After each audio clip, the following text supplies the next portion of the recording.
scored 76 goals in one season. Everyone says I'm good enough to be scouted by a pro club. That's my dream. Till I died.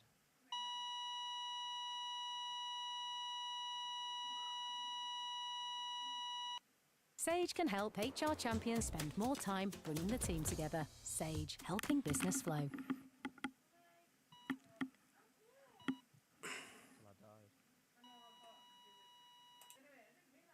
How are you doing, guys and girls? You alright?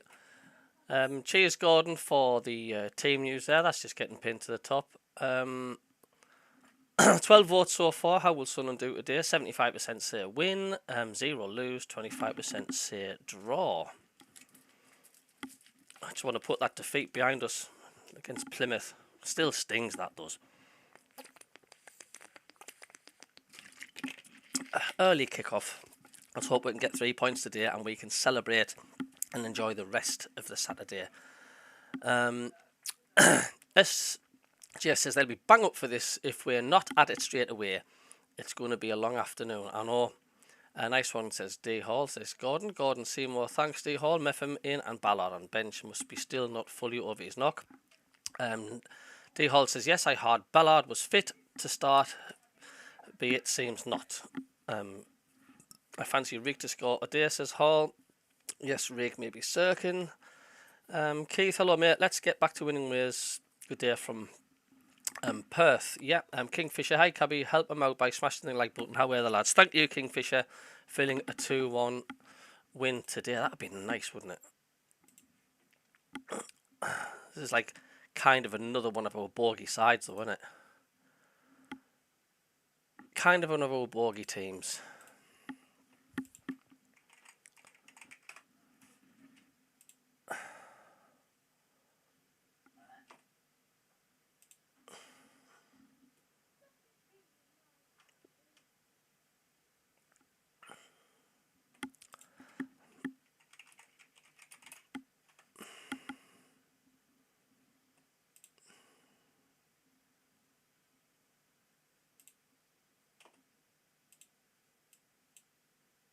Similar to Patrick, sent to keep it the wrong way, and then that's where we're at now. We're thinking, right, here's your test, boys. First time we've been behind this season.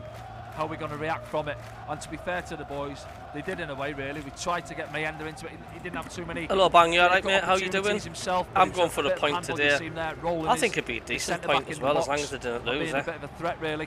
But credit to the boys. They stuck in there. They kept on going. Here we go again now on the attack, and there's Mayenda. You know, that's what he's got. Look at his little burst of pace there. Now, need to see more from him like this, in and around the edge of the box. Back himself. You know, be confident. He's a big, strong lad. He's sharp over 10 yards. And he's got to show that a little bit more, really. And then, yeah, we were just hoping, weren't we? And thinking, are we going to get the opportunity? And when this goes in, now. Yeah, here it you're comes. thinking it's a good point on the road. And as we say, it was almost a carbon copy of his goal against Burnley, wasn't it? Where he picked it up in this area, back here at the Stadium of Light against Burnley, shifted it and finds that far side netting. And it was exactly the same. And you see his reaction there, getting the fans going. They're up behind the goal, and you're thinking, right, come on, boys, can we kick on now and go and get that winner? And yeah, we had 1 or 2 opportunities. It was that Isidore, I think, off the bench, wasn't it? Getting the strike away. Here's Romain again, trying to get their angles against Isidore there. I think he's maybe trying to just cushion it there across the 6-yard line. But yeah, just can't get the angle on it, looking to get it back. And then you're thinking, look, we're knocking on the door, then out of nothing, really. Half a strike raise at Bali Mumba, wasn't it? Yeah. That occasion. And if you look at this one, and then the goal that they actually win with, you see what Pato, listen, I'm not a keeper, but what I say he does well there, palms it away from danger, doesn't he? And then unfortunately on this one, which turns out to be the winner, strike comes in. It's probably moving a little bit. You see there now, centre back gets the strike away, dips in front of him, but parries it into a dangerous area. And there's Joe Edwards. He's moving towards the goal. As you see, defenders, they're static. You're watching it, you're hoping your keeper can deal with it, but unfortunately, from our point of view, we don't deal with it. And that's the difference. 3 points to Plymouth, and we get back on the coach with nothing. Hello, Pete. Lee historian Rob Mason, who's joined us pitch side. And remember, you can get your matchday streaming passes right now around the world at SAFC. Adverts? We don't want adverts, do we?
Really humid and muggy today.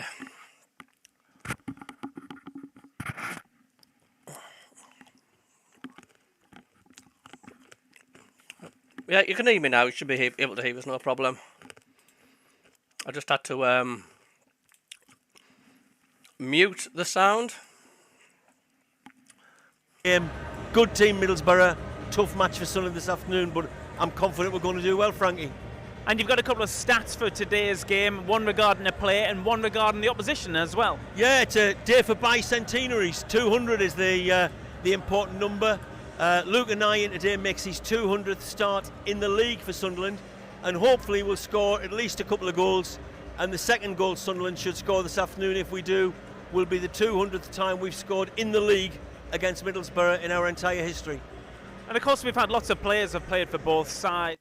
Oh well, I was going to put the warm-up match, the warm-up info on, but because there's music getting played in the background. Okay, you go.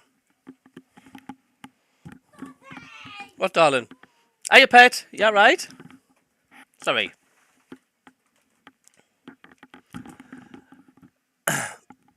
So can you guys hear me now? Alright, you should be able to.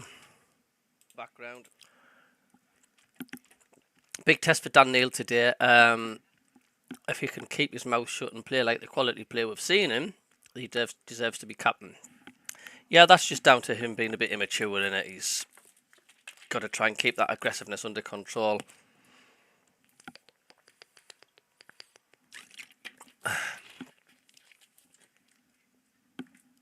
And no doubt the Middlesbrough players will be trying their best to wind up Dan Neil. And we've just got to try and control it. Oh. So are you guys happy with the team news then? There's a few people on the chat saying they're not happy why Dan Neil always gets a start. I don't know why. I think he's a spot on player. So then, can I get to 3,000 subscribers before Christmas? I'm now 2,827. So I've not got that far to go.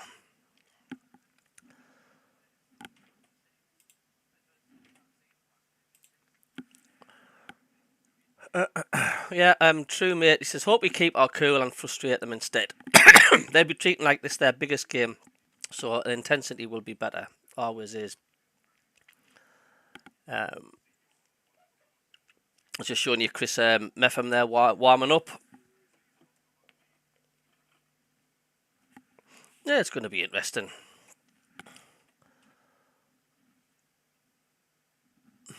It's going to be interesting.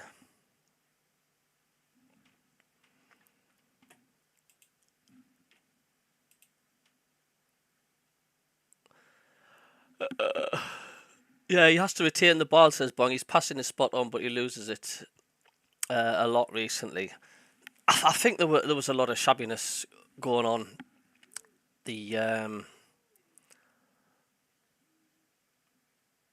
Especially the Plymouth game. It was like we just couldn't seem to keep out of the ball, could we?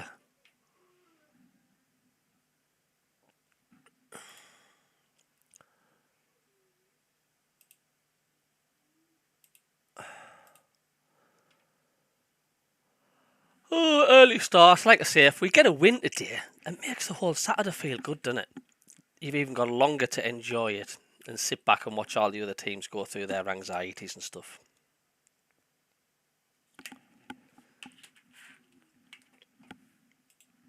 Have they still got music on? Top end of the pitch, good energy. Isaiah Jones, when we played against him, he's been a threat down the right hand side. I think Latty Lath, top end of the pitch, he's quick and he's lively around the box, so obviously interesting to see how Chris Mepham gets on with his debut up against him there. But from our point of view, get back to where we were a few weeks ago. Good energy, move the ball quicker, go and press us a little bit higher. I thought we sat off a little bit too much last week, especially in that second half at Plymouth. But the most important thing is, stats aside, go out there and win the game. Keep chalking up the results and keep sitting at that top end of the table. Yeah, and we want a reaction to the game last week down. They've still got music on.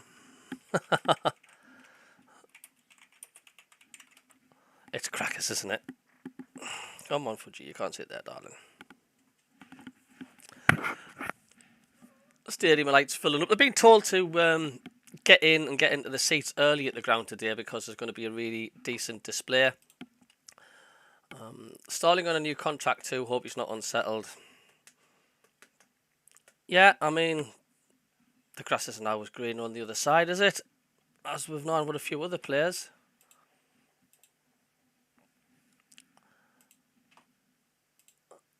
So we've got a nice display to come out onto the ground.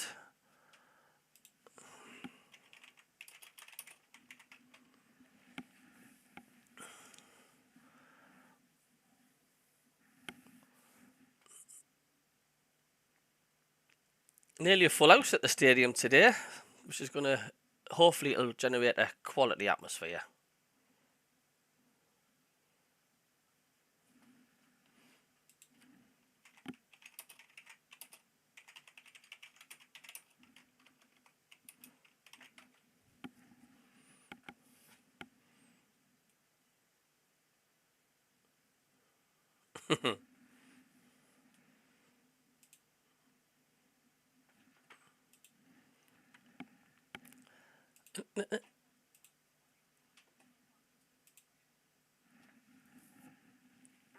So would you guys be happy with the point?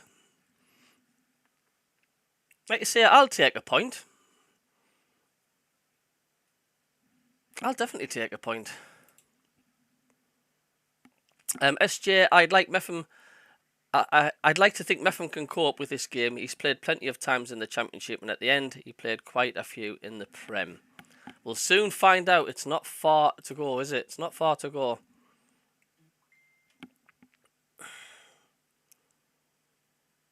There's a lot of people saying it'll be a draw today.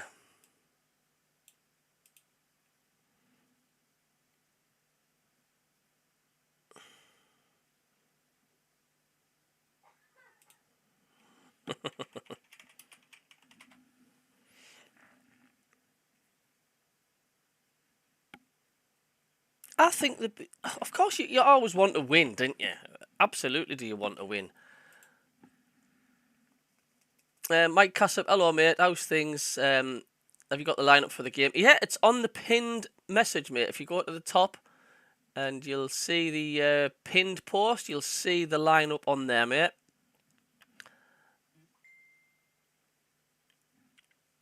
Alan Gibbon, hello mate, from Italy. How are the lads? D Hall says I want the win. Peter Harvey, hello pal, how are you doing? I'm hoping for a win. Let's hope Isidore is starting. Prefer 3 points. Gordon Seymour, I'm greedy. I want 3 points as well. Elbong says, I reckon a draw, but I would love to see the lads tonk the Smoggies. I know, but they're just a proper bogey team for us, aren't they?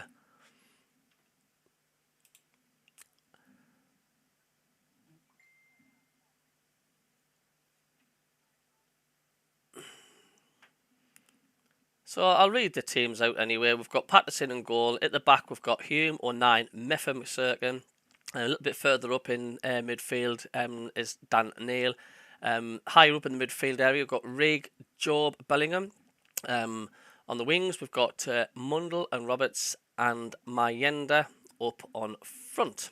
And our subs is Moore, Ballard, Isidore, Rusin, Hadeldi, Watson, Alesic, Okasuyi and Jones.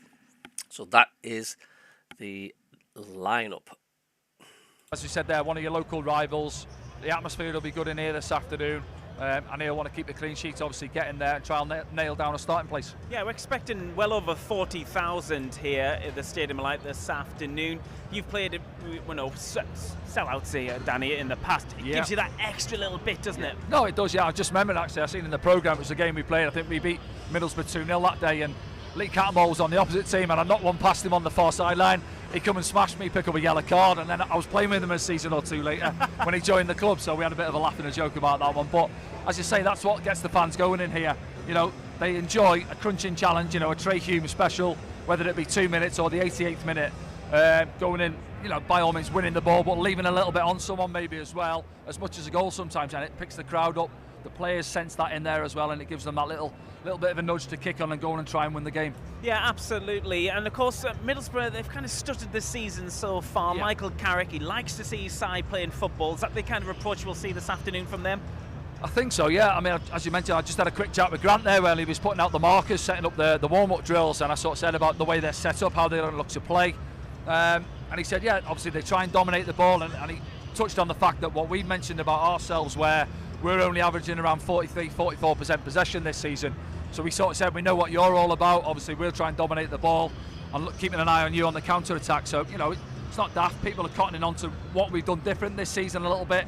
But the fact is, if we are going to play that way, especially in front of 40,000 of our own fans, when we've got the ball, they want to see us doing something with it. And obviously, we've got to move the ball quick. And we've got the players in the team. Patrick's been excellent this season. Looks back to himself. Romain, as I mentioned there, yeah, the music's getting a bit too loud. It's just general chatty. Mike Cassip, I thought they would start Wilson. I don't think Wilson's still up to speed, to be quite honest with you. I really didn't think he's up to 100% match fitness. What I've seen of Wilson anyway. How good they've got Will Grigg as one of the guest pundits on Sky Sports. Our striker who was not on fire. Not on fire. Yeah, stadium's filling up quite quickly now. It's only about 15 minutes till kick-off.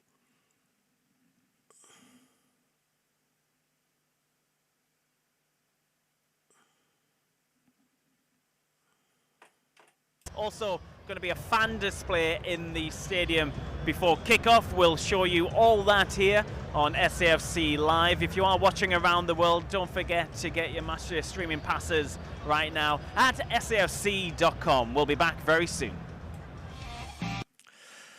Hi.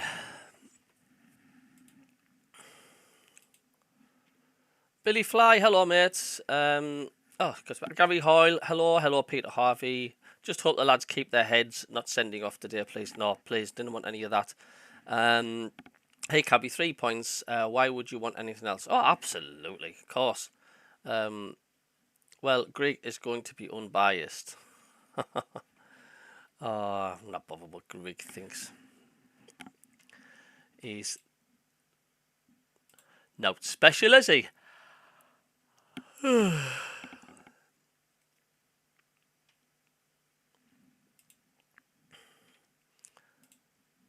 Let's have a look on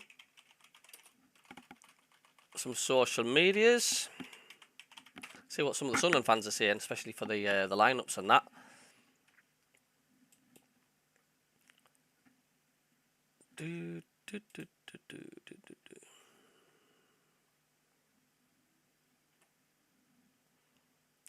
Yeah, someone says, find the exclusion of Ashish a bit weird, given Brown's absence. Window shut 3 weeks ago. He can make something happen. I get he'll probably be off in January, but that's ages away. Just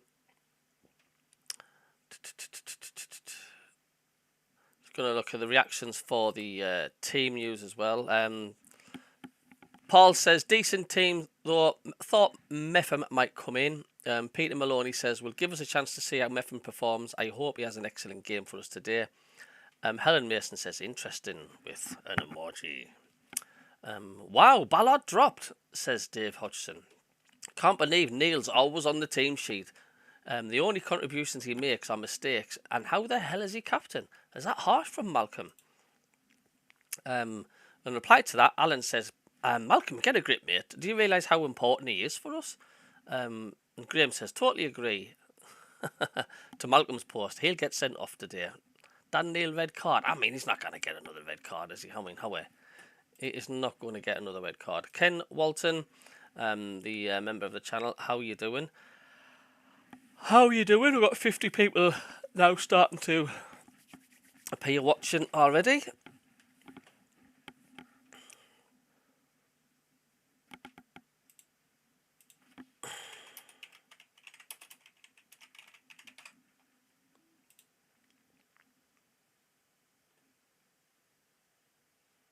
is he? No, I'm saying he wants to curl one in the top corner, doesn't he? You're not going to relate a tapping with Patrick Roberts. What you're going to relate with Patrick Roberts, where he drops his shoulder, he goes past 1, he goes past 2, maybe even 3, and slots it in the bottom corner. That's what you call a Patrick Roberts goal. I can feel from there. I can see him. He's down at the end of the tunnel now, and you can just tell by his body language he just wants to get in the dressing room, and there's this guy with a mic still asking him questions before a game. And again, do you know what? That's something which I think he would love, because he's thinking. Still, it's just such a shame we can't hear to so much of the build-up and that because of the music and that. SCFC Tom, hello mate. Remember to hit the like button and subscribe to help the channel grow. My bet of the day: Dan needed to get a yellow card. 4-1, worth a few quid. I think he'll have learnt his lesson. To be honest with you, I think he'll have learnt his lesson.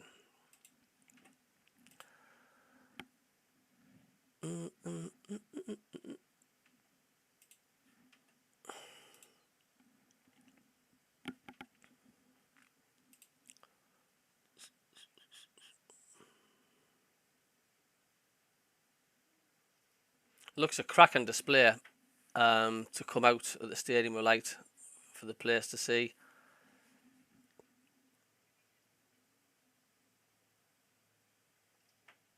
Well, can we match the Stadium of Light's display, pre-match display?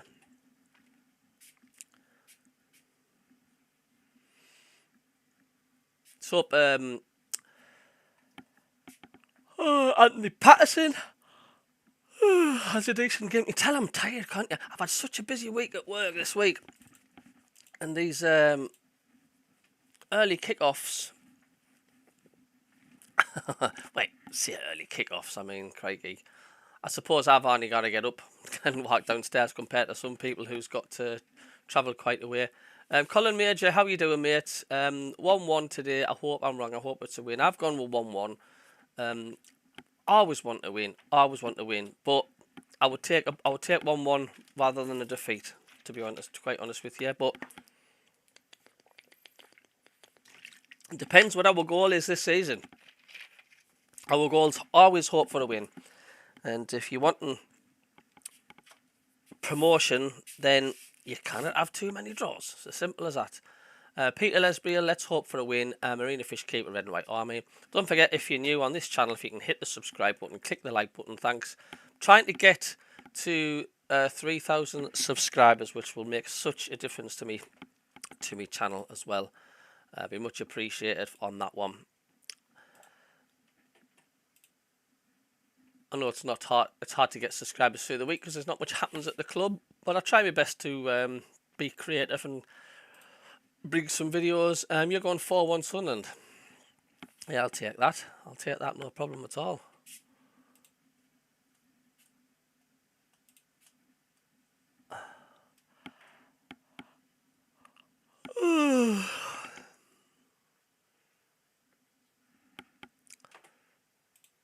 So who do you fancy to score for Sunderland today, if we're going to score?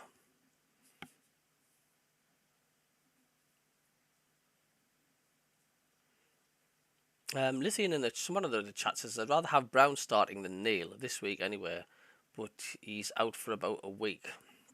If he's injured, he's injured. If he's injured, he's injured. There's nothing you can do about that. Chris Smith, hello. 3-1 to the lads. I'm just hoping we thrash them like a Southampton game or something, and then I can put my carpet slippers on and my pipe and sit back on my sofa and go,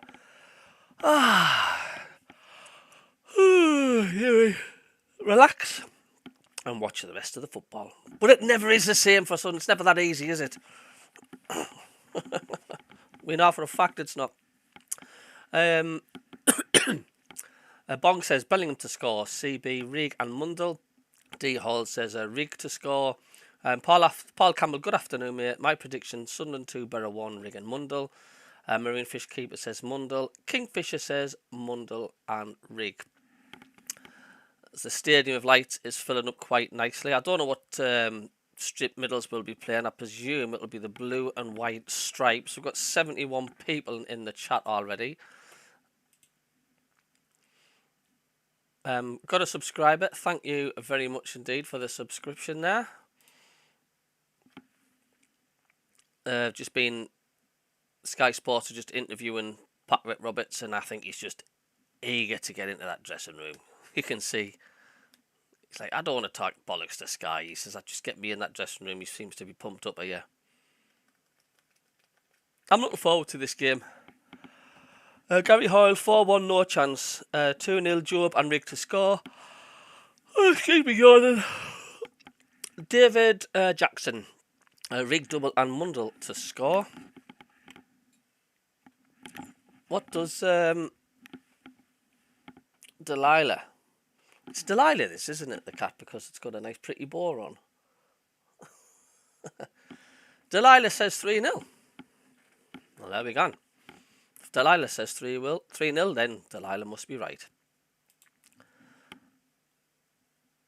And of course, we've got a big boxing match tonight as well. Anthony Joshua, are you watching that, or are you not bothered? Or you're not going to pay for pay-per-view for the boxing? I'll be watching it. Who do I want to win? Do you know, I'm not that bothered, to be honest with you. It looks a lovely sunny day on your side.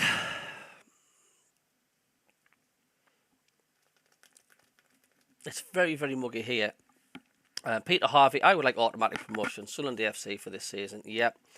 It's a tough ask. It is for every team, especially when you got the teams coming down with parachute payments, of course. But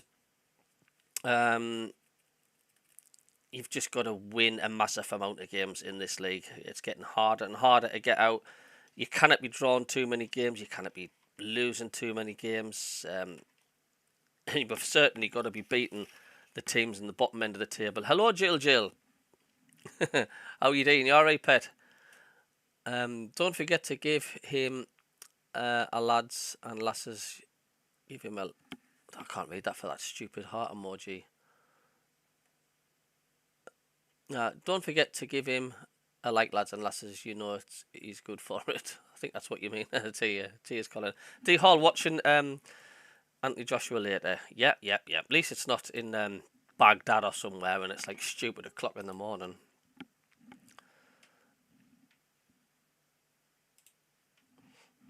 As an advert comes on for a Henry Hoover, which I'm not really that interested in, to be quite honest with you.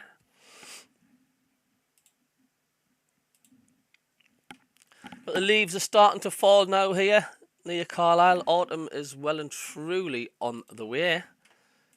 But I do like this season. It's a cosy season. I always liked autumn, I have. Yes, darling. What, pet? Yeah, not cold, you dafty. What?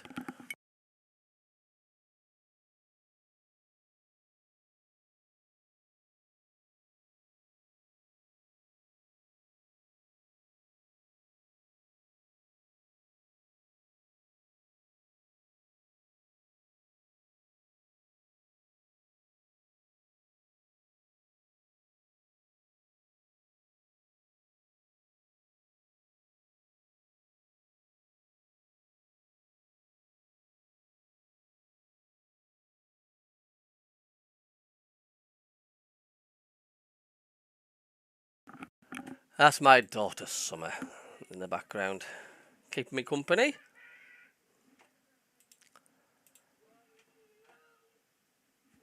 Hi Jilly, all good. Good luck with the game. Thank you very much, Jill. Judith, right? Hello. Can you? This is Judith. Colin Major. Sorry, Stuart. I know what you mean. Cheers, Colin. David Jackson, smash the like button. We are going to smash the smoggies. Let's hope so. Judith Wright says, hello, Cabbie. Hello, Judith, to you. I hope you're well. I hope everybody's well today. And just looking at the display at the moment, it looks like they've got the old badge in display. Everybody's holding the cards up. It's hard to see what it is at the minute because it's panned in pretty close to the stadium. Got the Middlesbrough fans on the feet, all applauding. I think there'll be a few of them up, to be quite honest with you. I've got 101 people in the channel now. Hello to you all. As the teams are lining up in the tunnel, I've got Dan Neil leading the Sunderland lineup with Patterson whispering something in Dan Neil's ear. Possibly behave yourself today.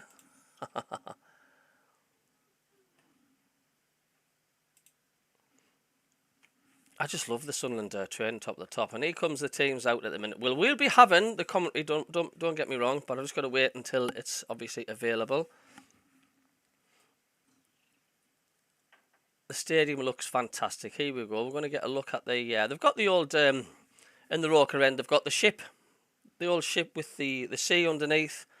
And red and white stripes with cards all around the ground. It looks pretty impressive. Flags everywhere. We are your side. Massive flag banner getting draped across the middle section. And it looks quite impressive, as it always does. So the team news again, we've got Patterson in goal, and we've got Hume, Meffin, O'Nien, Sirkin, Roberts, Neil, Rigg, Bellingham, Mundle and Mayenda up front.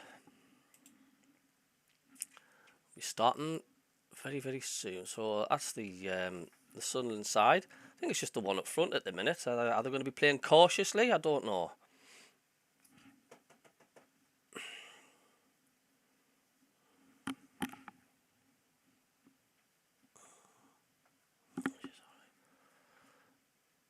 Middlesbrough is Diang, Al Earling, Edmondson, Clark, Neto Borges, Morris, Hackney, Conway, Jones, Azaz and Lath for the lineup.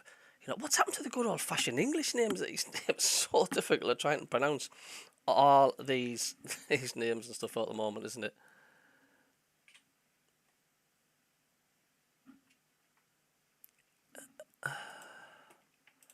So it's nearly time. That weight of that disappointing defeat against Plymouth, can we put it behind us? It's about time to find out. Yeah, the team in the huddle. Sunderland away to our left in red and white stripes, black shorts, red and white socks.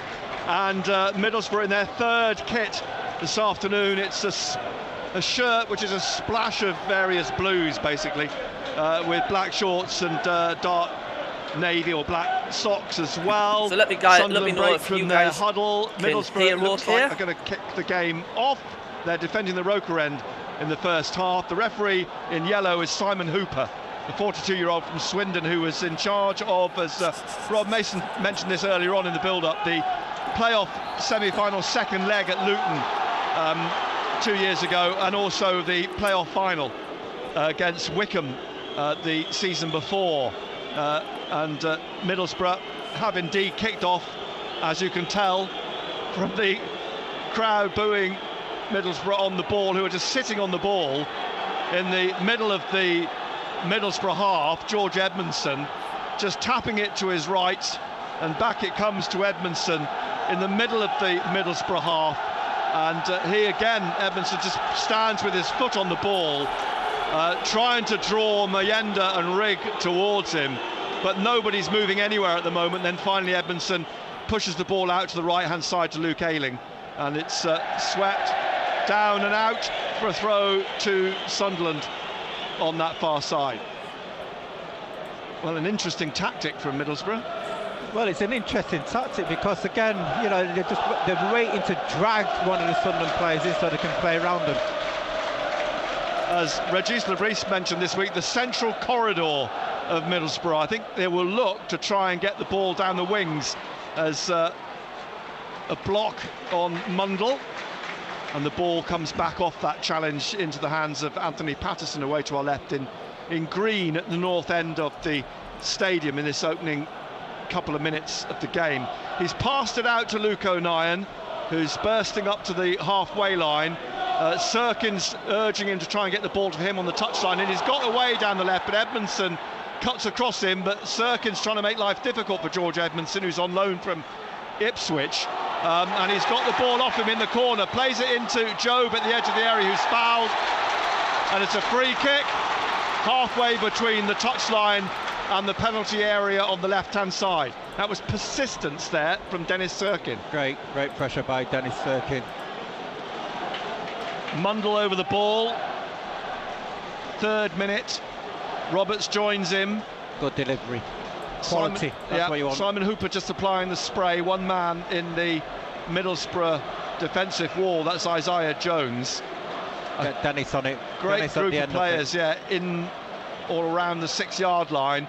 Sirkin at the back of the group. The ball swept in and hooked away from the edge of the 6-yard box by Luke Ayling.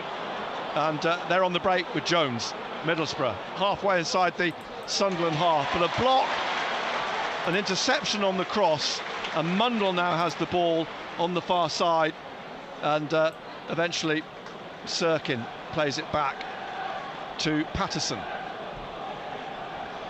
Luke Ayling, 33 years old now, the Middlesbrough right back, signed from Leeds in the summer, but he spent the end of last season on loan at the Riverside. Roberts here pushing the ball back to Hume, inside to Dan Neil. Neil across to Sirkin. Sirkin on to Mundle again on the halfway line, on the touchline. Plays it back behind him to Sirkin, who taps it to Luke O'Nien. And O'Nien in the middle of the Sunderland half. Here to Thanks Mepham. to the subscriber. Getting our first look at Chris Mepham down the touchline to Rigg. Ball rolls out, just caught under Rigg's feet, and Hayden Hackney's pushing him about, and Rigg's responding. And Rigg, I think, has got a few choice words for Hackney as he runs across the face of him. The ball played across to Edmondson and Ayling out on the right wing. Mayenda goes to close him down onto Jones, back to Ayling, and then back again to George Edmondson, the 27-year-old 6'3" centre-back. Into midfield, the American Aidan Morris, called in today in place of Dan Barlassa, who's on the bench for Middlesbrough.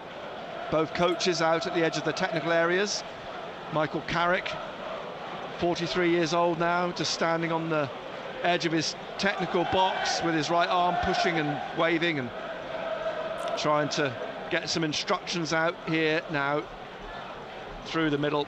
Morris leaves it for Hackney, trying to find a gap on the left of midfield. It's played out eventually to the left wing, and it'll be Borges who was pushing forward, the left back. It comes at the edge of the area, back into the box by Isaiah Jones to cross here, and off the tip of the crossbar. Did it take a no touch from Patterson? A strong header from Conway. Tommy Conway ghosting into the middle of the penalty area, and the header skimming the bar. So there's the threat. There's the threat, yeah. And said that they do create chances, Middlesbrough, they're just not taking them. 0-0, we're in the 6th minute, and Sunderland playing it about at the back, and Patterson eventually swinging it wide, looking for Hume, who's gone out over his head. That's little things like that, you know, delivery, quality, service has got to be better from Patterson. Neto Borges, the Brazilian, back to Matt Clark, who swings it down the left again to the Brazilian, back inside to Morris, and Morris into the middle. George Edmondson up to the halfway line, looking for Jones wide. Behind him is Ayling, back to Edmondson, and forwards again to Aidan Morris. Morris in the centre circle, lays it off to Matt Clark. Clark down the left here to Borges, and back to Clark again, and away it goes to the left, and this sort of playing it amongst themselves at the back again. Middlesbrough, no particular haste to get it forwards, but it's intercepted by Dan Neil, through to Mayenda, through the middle, tapping it round Edmondson. Mayenda into the box, but they get a defender back. Ayling manages to get back. The ball went behind the line. It's a corner to Sunderland. Excellent play by Mayenda. Positive, strong run. It was quick thinking by Dan Neil, threaded it through to Mayenda, used his strength to push on. Middlesbrough almost caught. First corner of the game comes to the 7th minute. It's at the Roker end. It's from the left-hand side as we look down from the back of the West Stand. Mundle will take it. Takes it short to Roberts. Roberts back to Mundle. Mundle's cross. Too big. It's too high. Drops over Sirkin and behind for a goal kick to Middlesbrough. 0-0, 7 minutes played, just about. Yeah, that'll do his confidence the world of good. Mayenda being positive there, knowing he can get away from the centre-back. Seny Dieng all in yellow. The keeper's left the ball to Matt Clark, who just taps it to Seny Dieng. And then he plays it up through the middle, looking to get it away through Azaz, eventually out to Jones on the right wing. Looking again for the run of Conway, who slips, allowing O'Nien in, and O'Nien swings the ball away down the left wing. Mayenda wrestling with George Edmondson, and then finally Ayling slips the ball inside on halfway, and Rigg goes to close down. It's pushed on by Morris, up to Conway, back to Ayling on the right wing for Middlesbrough. Don't forget, later on this afternoon we've got full commentary of Fulham Newcastle. That follows this game here at the Stadium of Light, which is 0-0, live on BBC Radio Newcastle. Hayden Hackney through the middle, trying to get the ball through Azaz, and then at the edge of the area, Latte Lath is caught. It's a free kick to Middlesbrough. Yeah, you've got to be careful there. Trey Hume. The referee initially played the advantage, but there is going to be a yellow card here, I think. Hume is going to pick up, I think, his 4th yellow card of the season. And it's being strongly spoken to by Simon Hooper, who's got a card out, and he's not yet shown it, but I think he's about to. He's in amongst the Middlesbrough players at the moment, Simon Hooper. I'm assuming, well, he hasn't shown the couple. I'm assuming Hume has been booked. Middlesbrough certainly the better side so far. They're passing it around quite nicely here. Players, Latte Lath is still on the floor, though. It's still sat on the floor. So, yeah, I'll have to get it confirmed about Hume. I didn't see Simon Hooper wave a yellow card, but he had a card out, so it's difficult to establish whether he was shown a yellow card or not. 0-0 though in this opening spell of the game, but this is a threatening position for. Yeah, he was shown the card. He was shown the card, was he, Hume? Yeah. Well, that takes him up to 4 yellow cards this season. We're in the 10th minute now, and Latte Lath is still getting treatment on the pitch. Rigg and Mayenda have come across to Regis Lebris, who's involved in what is obviously a tactical conversation with the way that Lebris is demonstrating something with his hands. Latte Lath is up on his feet, he's limping. Not going to carry on. Not bad. He's limping badly, isn't he? Yeah. At the moment he appears to be struggling, and they're helping him off to the side of the pitch. Now, Michael Carrick's in conversation with one of the coaches. His assistant is Jonathan Woodgate. His brother Graham Carrick's also involved. He's walking a bit more. Now. They're not in any hurry to make a change, are they? So I suspect this is going to be a case of Latte Lath carrying on. He's off the pitch. So Middlesbrough currently with the 10 men.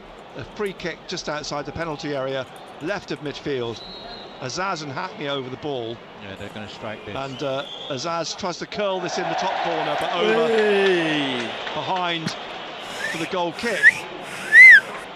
And Latte Lath is just trying to work it off on the touchline at the moment. O'Nien bringing this out down the left-hand side. Sirkin on the left touchline, over halfway. Jones goes with him, plays it back behind him to O'Nien, into the centre circle to Dan Neil. Neil again through the middle, right through the centre to Mayenda. There's a specific tactic that's obviously been worked on by Sunderland. And now Sirkin, corner of the penalty area, leaves it for Mundle on his left. And Mundle trying to dribble into the box, plays a ball low into the path of Ayling at the corner of the 6-yard box. He's eventually knocked behind for a goal kick. But specifically, Dan Neil playing through to Mayenda is something they've worked on. Yeah, getting it into his feet, Mayenda's feet. 12th minute, Sunderland 0, Middlesbrough 0. Ball back with Seny Dieng. Remember, he scored here, didn't he, for Queen's Park Rangers a couple of seasons ago.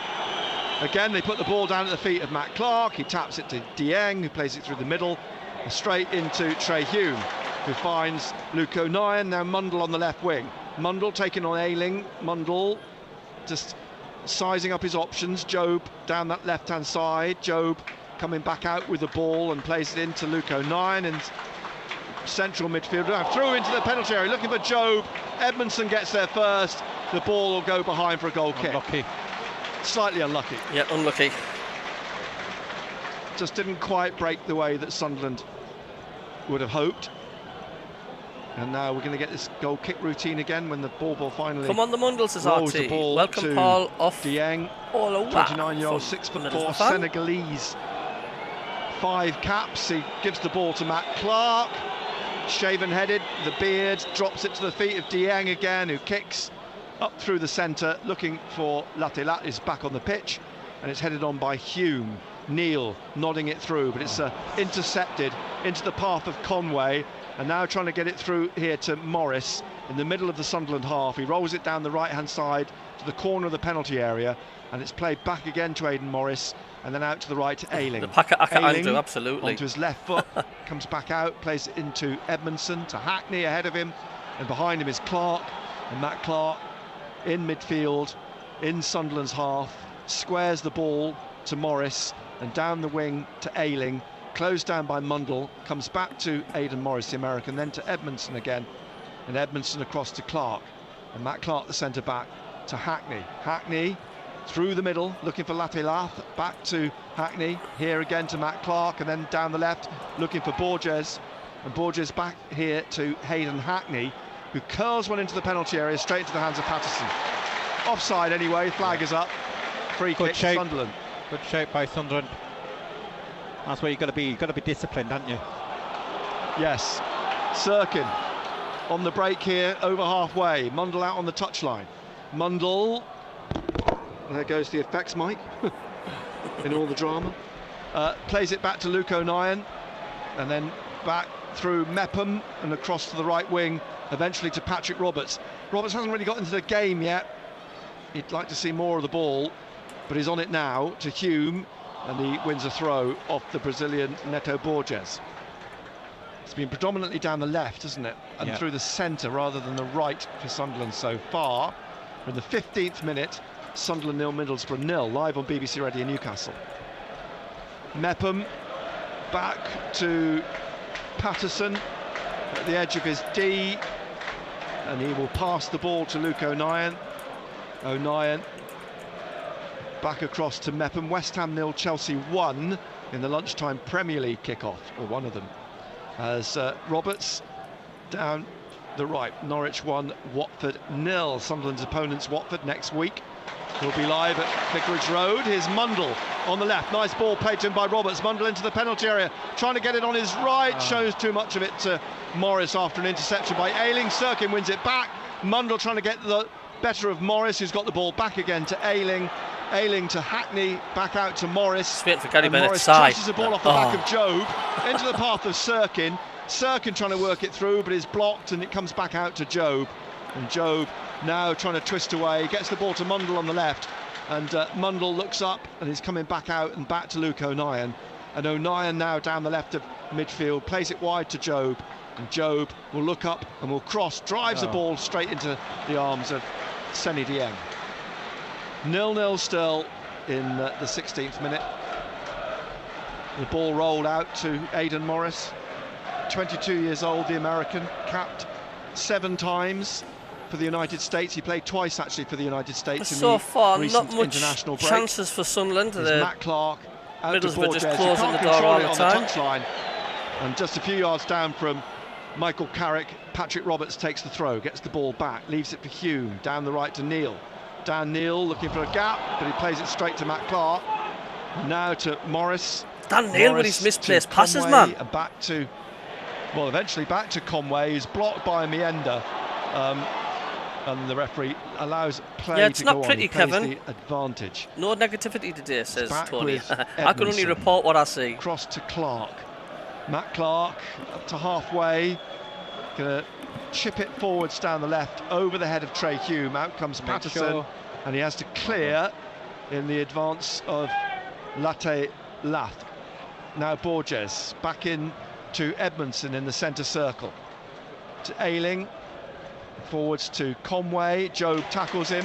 Mayenda gets the ball to Mundle. Mundle on the left-hand side trying to get round Hackney, and it's a foul and a free kick to Sunderland inside the Middlesbrough half on the left-hand side of midfield, third of the way in. Goalless, quickly taken free kick over to Hume on this right-hand side, 18th minute. Roberts on the touchline, down the line to Chris Rigg. Rigg now taking on Clark at the edge of the area, gets the ball in the box, but Morris gets in front of him and tries to play it out, and does, to Azaz. And back to Clark, he plays it up to the halfway line. O'Nien's chasing back, nods it back safely to Anthony Patterson at the edge of the area. Mepham gets back, gets the ball from Patterson, plays it across now to O'Nien. O'Nien to Dan Neal. Neal wide to Sirkin. Sirkin inside to Job. Job plays it back to Luke O'Nien, across to Mepham again, and Mepham will play it wide to Patrick Roberts. And the red and white of Sunderland against the colourful blue shirts of Middlesbrough, weaves his way into the penalty area and eventually knocked behind from Roberts for a corner.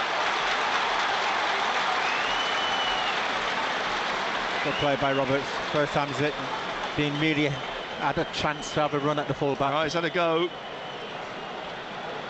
Second corner of the game for Sunderland. Roberts down at this right side, southwest corner. Mundle's coming across as well. Put it in the box. Roberts taps it to Mundle. Back to Roberts. Roberts has Morris in front of him, trying to shake off the American. Plays it down the right for Mundle to chase. Latilat goes with him. There's a battle for the ball on the goal line. Mundle's winning it at the moment, but then Mundle gets it onto the goal line and it's put out for a throw by Latilat in the corner. You can say it's a waste of a corner, can't you? It probably was. Here is Hume to cross. Mayenda beaten to it. Hackney hacks it away. Mayenda's picking himself off the floor, and the ball headed on by Rigg and back in Middlesbrough's possession. Borges back to the goalkeeper. Dieng sweeps it up into the centre circle, and Latilat catches O'Nien. O'Nien went to head the ball forwards or clear, and Latilat catches him and gets booked. Yeah. West Ham 0, Chelsea 2.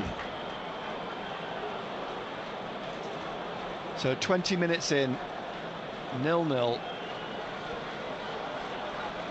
This free kick just forwards of the centre circle. Luke O'Nien's back up on his feet, he's fine.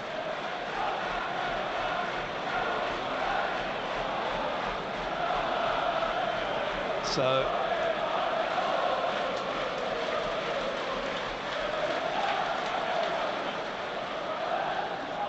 Sirkin and Hume over the free kick. Just a yard or two forwards of the centre circle. It's played to Roberts on the right.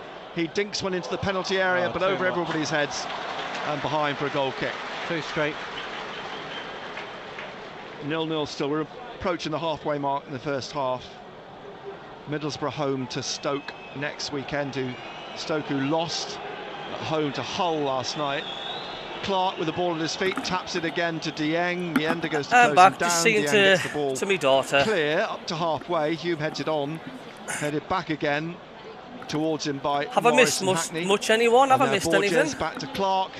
Clark into the middle to Edmondson, and Edmondson taps it to Luke Ayling, the former Arsenal defender. Back to Edmondson, and then forwards to Hackney. Hayden Hackney, the 22-year-old from Redcar, knocked away by Mepham as he tried to slip it through. Job now to Mayenda, back to Sirkin again, looking for the run of Mundle down the Mundle trying to get on the ball on the touchline, but just knocked it out. Back it is with Luke Ayling. Ayling into Edmondson again. Edmondson pushes it short to Aidan Morris, and then he taps it to Ayling. And don't forget, if anybody's new to the channel, click that subscribe button and click the thumbs up. I'm trying to get to 3,000 subscribers before Christmas. Just squares it to Edmondson. Thank you. Again. And Mayenda goes to close him down. He rolls it across to Matt Clark again. 23rd minute. Goalless, live on BBC Radio Newcastle.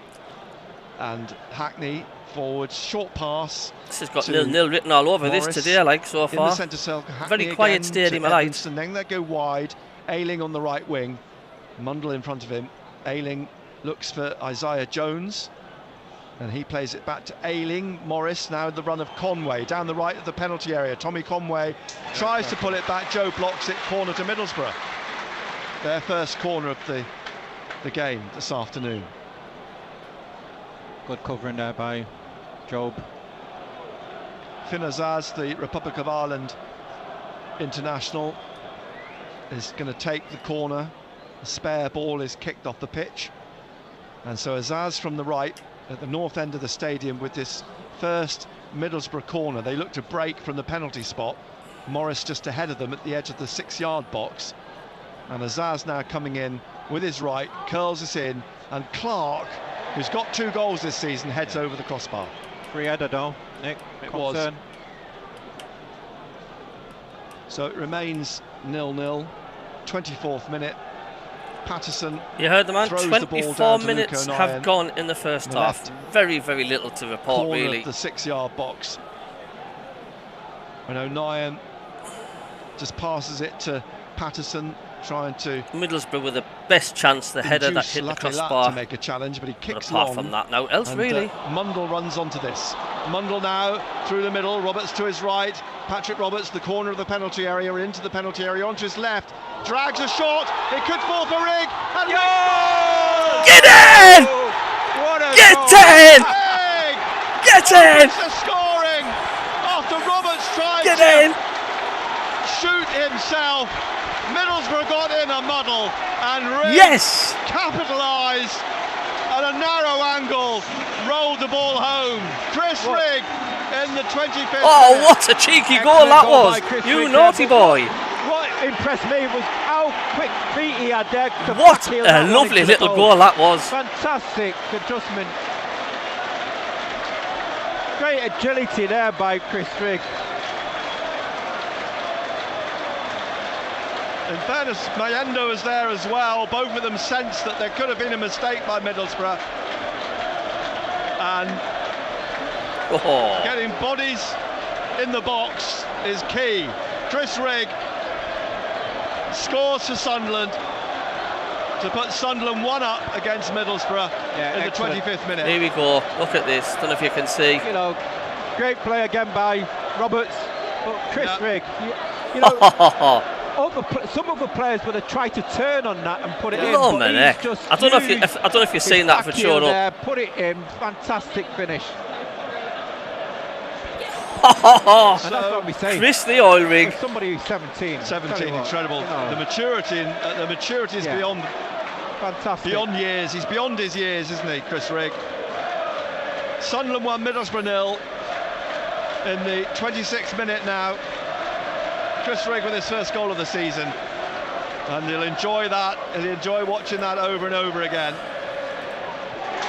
Thing is, Nick, now you know, if that was throw. done in the Premier League or by an international player, I tell you, it'd be all over. Yeah, wouldn't it would. It would. Fantastic. Exquisite play from Chris Rigg. Middlesbrough on the attack here on the right. They play it into Hayden Hackney, back out to the right wing. Ayling back again, back through to Edmondson, and now to Hayden Hackney. Hackney to Clark. Norwich 1, Watford 1. Joe cuts the ball out. It's whipped away from Azaz by MACKEM. It'll be a throw to Middlesbrough, a yard or two down from Regis Lebris. And the stadium explodes into noise.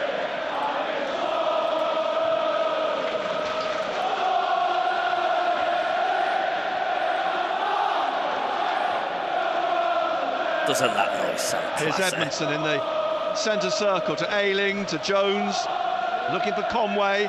Tommy Conway And Hayden Hackney back out to the right again to Conway, down the line to Ayling, and he's trying to get round Mundle, who slips in front of him. No foul, no free kick, and it's dragged out by Ayling. He crosses the edge of the 6-yard box, blocked by O'Nien, and cleared up to Matt Clark. Clark back down the right to Morris. Morris, he looks up, he's got Ayling wide, he crosses, and it's Borges who heads it back down to the edge of the area. Morris tries a shot, blocked by Foul. O'Nien, but there's a foul in the box. The referee's blown. Foul on Job. A free kick to Sunderland, who lead 1-0. Yeah, 28th minute. Get themselves together as a team again.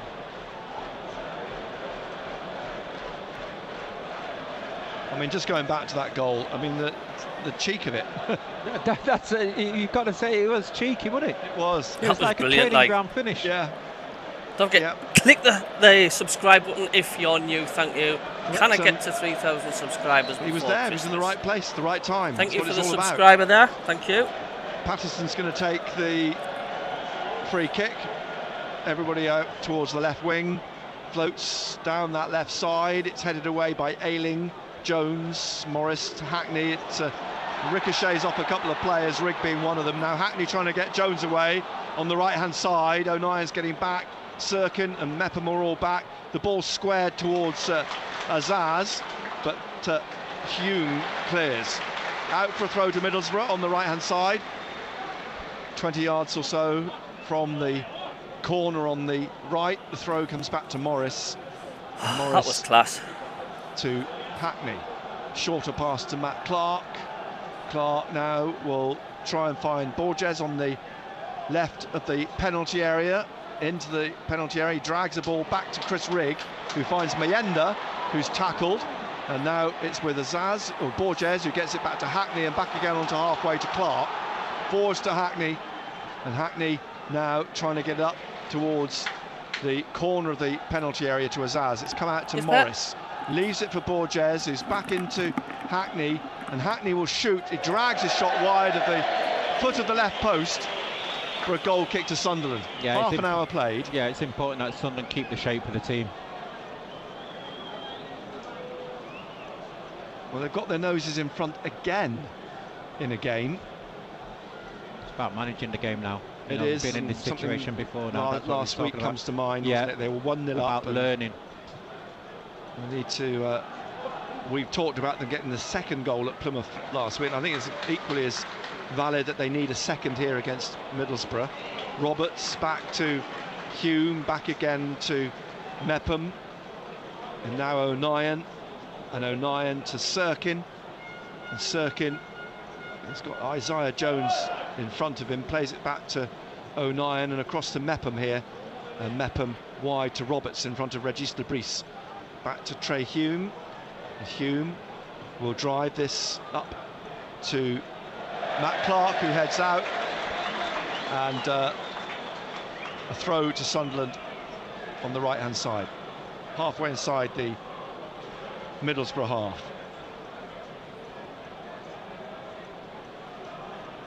Back to Mepham, across to Luke O'Nien, wide again to Sirkin on the left-hand side, and Middlesbrough win possession back again. Middle of the pitch, Aidan Morris wide to Luke Ayling. Back to Edmondson, squares it to Clark, and Clark up to the halfway line. This pauses for a moment, finds Morris. Thanks for the 6 subscribers. Thank you. Season. As Job intercepts it, the ball goes to Borges down the left. He puts the ball right down the throat of Emmanuel Latelat, but he couldn't get on the end of it. It's put back in by Jones and headed away by Hume. A chase for Rigg, but Clark gets there, but then Rigg gets the ball off him and it's eventually put out by Morris. Excellent, Chris Rigg. He's going to be hard to keep hold of, Chris Rigg. Hume having a word with Rigg. Middlesbrough opened the season with a 1-0 win over Swansea. They thrashed Leeds 3-0 in the League Cup at Ellen Road. They lost to Derby 1-0, drew with Portsmouth at home 2-2, then were thrashed themselves by If there was Stoke any eyes 5-0 in the prizing League Cup. and looking One at Middlesbrough, Chris Rigg, one well, at there's certainly Cardiff going to was be 2-0, more now, isn't but there? then drew last weekend at home to Hello, Preston. Mark Hardy, how are you They doing? trail 1-0 at the moment. Middlesbrough. Ayling, under pressure from Mundle, puts the ball back to Seny Dieng, and he has to clear in the face of the advancing Eliza Mienda. Good pressure. Hume gets the ball back from his throw from Dan Neil. Mepham just lays it off to Luke O'Nien. We're in the 33rd minute. Sunderland leading through that outrageous Chris Rigg 25th minute goal. O'Nien forwards to Jobe, and now Jobe on the halfway line. Come on, let's get a second before half time. We didn't want Neil. any nervy 1-0s. Neil now going into to half time. Hume. Hume wide to Roberts. Roberts now trying to cut inside. Now finds Rigg down the right of the penalty area. Ball right across the face of the goalkeeper in the 6-yard box, and out for a throw on the far side. It took a touch off. Of course it is, Mike Shell. Jobe from the throw from Mundle, and here's Jobe back to Neil. Neil to Hume, and Hume will drive a shot over the bar into the first rows at the Roker end. 34 minutes, Sunderland 1, Middlesbrough 0. Live on BBC Radio Newcastle. Again, Matt Clark plonks the ball down at the feet of the keeper. He passes it out to Edmondson, being pursued by Mayenda. Up to Jones, lays it behind it to Ayling. Ayling closed down by Mundle. It comes back to Edmondson again. Mayenda goes to press. The keeper has Rigg in front of him. He squares it to Matt Clark on the left, who has to get this up to halfway, and there's a collision between Mepham and Hume. You've got to blow your whistle. The referee is blown, to stop the You've got to blow your play. whistle.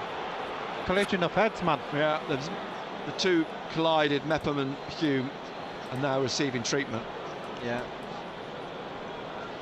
Again, communication, Nick. You know, you've got a call, put your name on it. Looked quite nasty, actually.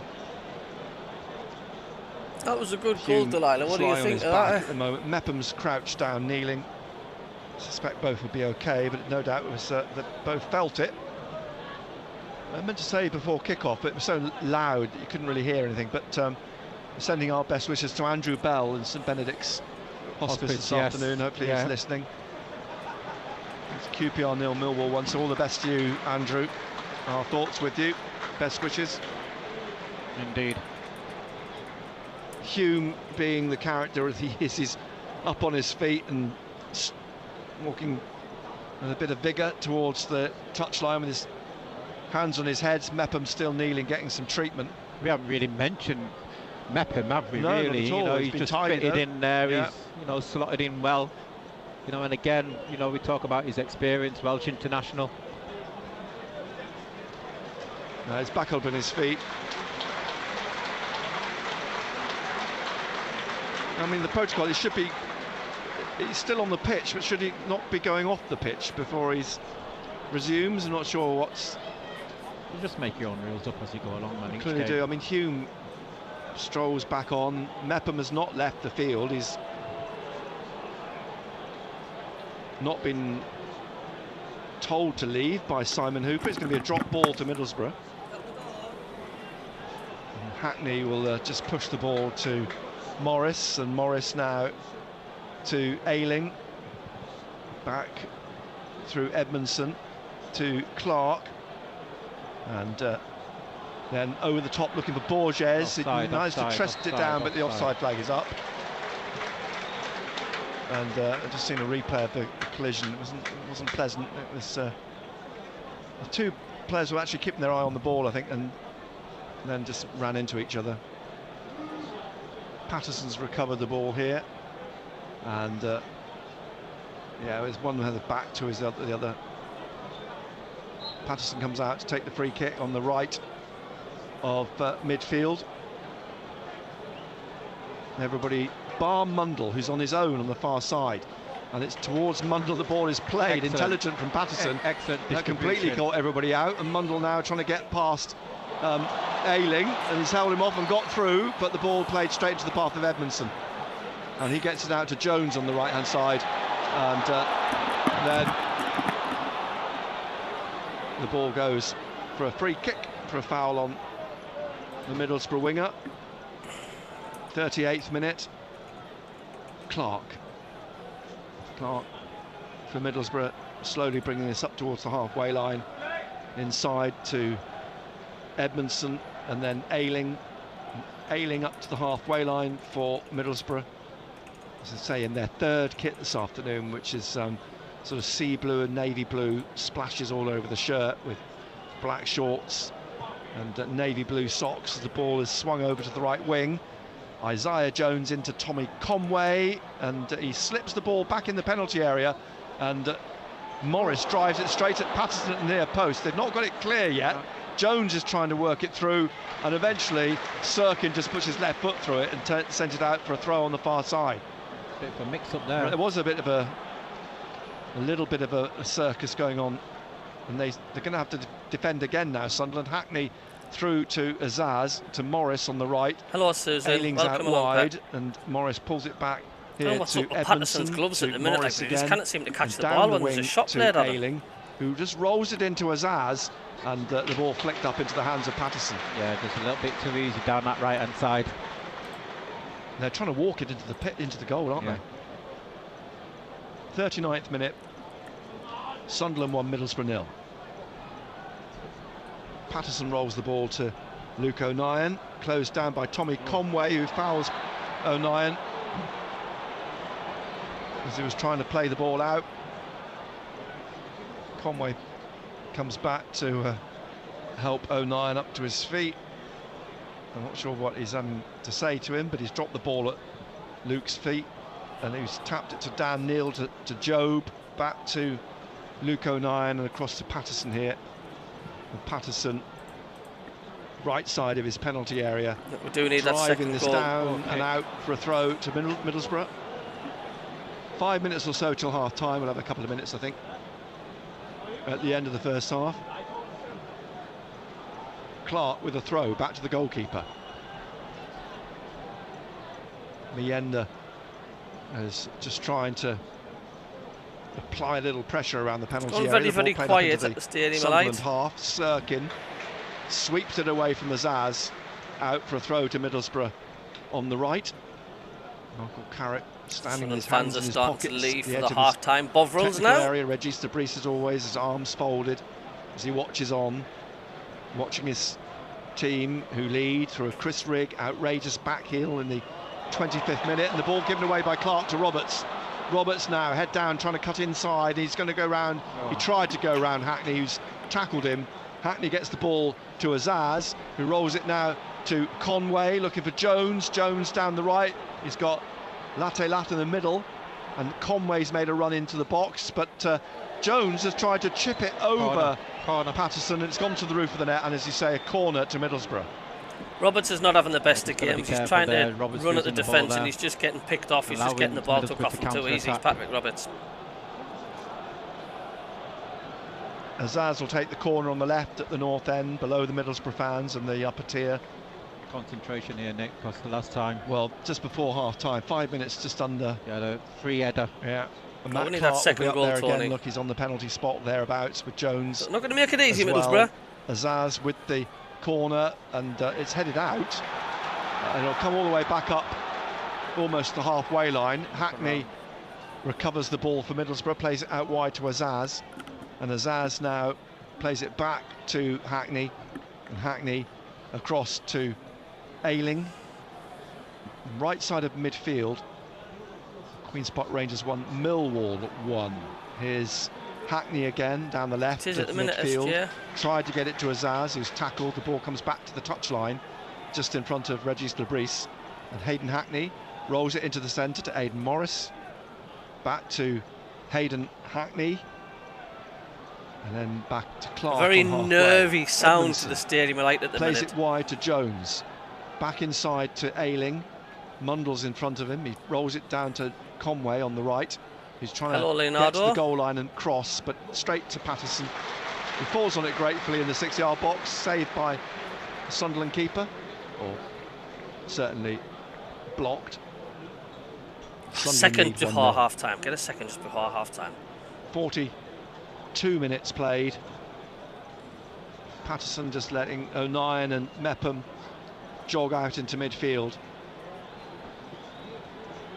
Patterson pausing for a moment, and then with his right, kicking through the centre. It comes up to Jobe.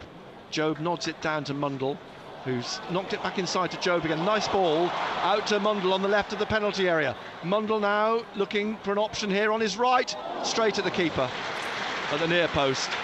Lucky. Saw what he was trying to do, but the narrow angle and the fact that Dieng got right behind it means that Middlesbrough now on the counter-attack. Can't be doing that, Simon. Tell Hackney you. out over the SG is halfway right as well, line, need a down the slap on left, the looking back for of the head. Lathilat into the penalty area. Mepham gets in front of him, holds off Emmanuel Lathilat, leaves it for Hume to clear, but he's driven it straight to Azaz, and it's headed away behind by Sirkin. Well done. Another Done corner. the hardest work there, you know, recovering the Spell ball. of pressure and then by we just give Middlesbrough it this, straight like. back to Middlesbrough. Yeah. Bad clearance. So a third Middlesbrough corner now. That's a terrible on the left. clearance, that, like. Azaz is going to take this again. Finn Put your Azaz. boot through it, man, and get rid of it. This was the problem against Plymouth. We just couldn't Clark clear the again ball on from the penalty box. spot. O'Nien going with him. Azaz swings this in, punched away by Patterson. Foul on the Referee's blown keeper. for a foul on Patterson. Excellent, well done. So free kick to Sunderland. Anthony Patterson. There was a bundle of bodies around him. Just seem to be struggling to get Managed that to ball away when it's make loose in himself the big box. and got his Put your fist to it. laces through it. Get rid of the So bloody back, thing, you know? the ball is played to Patterson to take the free kick. Simon Hooper just in front of the keeper, leaving the ball for him now. Can Sunderland get that second goal? minute. It's looking highly unlikely at the minute, as the seconds are running out Patterson of the again is first waiting half. for everybody. They're all just drifting into the centre here. I would Mundle wide, say but he's got 3 minutes players added around on him this time Last at a time, push. but the goalkeeper was left exposed completely on his own, and Patterson picked him out. This time he's gone through the middle, headed away from Jobe by Edmondson. Now Morris back to Ayling, and Ayling will play it back to Seny Dieng, the keeper, and he will come to the edge of his penalty area, closed down by Regis Meander. Labrie there with his Kick little it notepad and through his the pen and his central pointing corridor, out as on the Regis pitch. Labrie referred to it yesterday, straight to Anthony Patterson. What's his at plans the for end the of what second is a half? no-through road. In this last minute at the 45, Sunderland leading 1-0. The 137th league meeting between these two teams. Sunderland have the quiet edge, is it? 57 It's wins very to nervy, Middlesbrough's isn't it? 44, but only one win in 9 in the recent history of these two teams for Sunderland. Ball is out for a throw to Middlesbrough. We played the 45 minutes. James Bell is the fourth official. He's coming out now to show that we will have 3 minutes.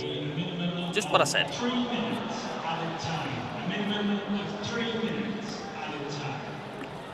And we're in those 3 minutes. Oh! And Rigg is penalised for a foul on Hackney. Here on the near touchline. Oh, he's not going to. He's going to book him. No, he's booked Roberts. It's Roberts he's booked. I think Roberts has said something. I think he's kicked the ball away. Yeah, and Roberts has been booked as a consequence of that. Once again, man, losing our heads, kicking the ball away Frustration. unnecessarily, man. It's the ball back in play. Nearly a minute of the minimum 3 played. Ayling on to Conway into the path of Hackney. Back again to Ayling. And down the touchline again to Conway. And Conway looking for Jones. Sirkin slides in and puts the ball out for the throw to Middlesbrough. Ayling again on the halfway line. And he's just into the Sunderland half. Rolls it across to Morris. And Morris now pursued by Chris Rigg. Gets it out to Borges on the left. And he will play it back inside to Hackney. Hackney looks to get it wide again to Aidan Morris on the touchline, down this left wing, and closed down by Patrick Roberts, plays it back to Hayden Hackney, and Hackney plays it across to Luke Ayling again. And he will drive the ball up towards Azaz at the edge of the penalty area. Luke O'Nien trying to knock it away. Job tries to clear it, but it only eventually reaches Hackney again, who drives it through the penalty area and behind for a goal kick. And again, good defending again. You know, defending numbers. That's what we're doing. Staying compact. Minute left of the minimum 3.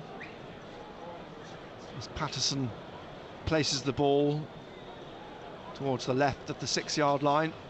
Players heading towards the east stand, and a group you could throw a blanket over. And Patterson drives the ball fairly centrally again, looking for Job's leap, but Edmondson beats him to it with a header. Neil brings it down for Mundle, and Mundle's done well here. He's come away with the ball down the left-hand side, and he's pushed over the penalty area, and the referee says no penalty. Referee. Well, that to me looked like a clear push in the back of Mundle. Well, was it too easy? Did he go down too easily? Simon Hooper was right up with play. It'll certainly lead to debate, and play has gone on at the other end there. A ball dinked over for Emmanuel Latte-Latch, who tried to just chip it over Patterson, but puts it over the bar. Interesting one. Very interesting. We've had the 3 minutes. You know, again, Nick, if we go back to last week, Rigg got a penalty for a less of a push than that. Yeah. You know, he was away, Mundle. Well, there's the half-time whistle. Simon Hooper was very much up with play, and he categorically waved his hands away at the question of a penalty kick. The question is, did Mundle go down too easily? Could he have kept to his feet? Should he have kept going? The thing is, the question is, was he pushed in the back? It looked to me like he was. Well, if it's being pushed in the back, it's a foul.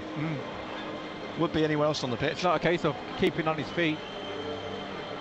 Well, controversy at the end of the first half as the referee and his officials leave the pitch. But the other talking point was that outrageous goal from Chris Rigg, the back heel, after Roberts attempted to try and shoot. It bobbled through the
Just looking at the goal again.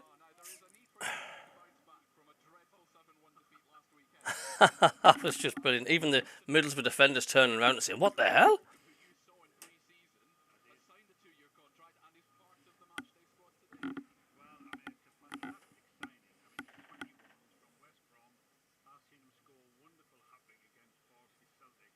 It's one of them goals you're never going to go get sick of seeing, like.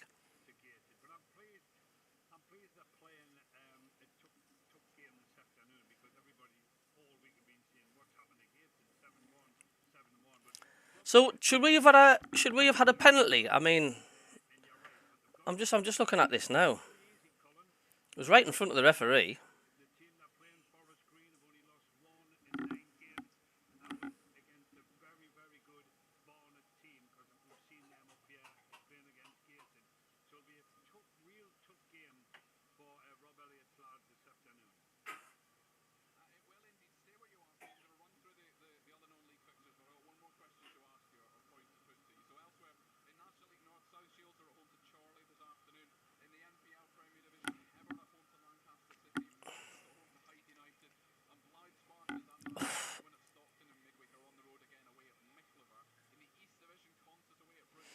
I don't know. For that penalty, I just don't think it was. I don't think there was just enough in it. There wasn't enough push as far as I'm concerned.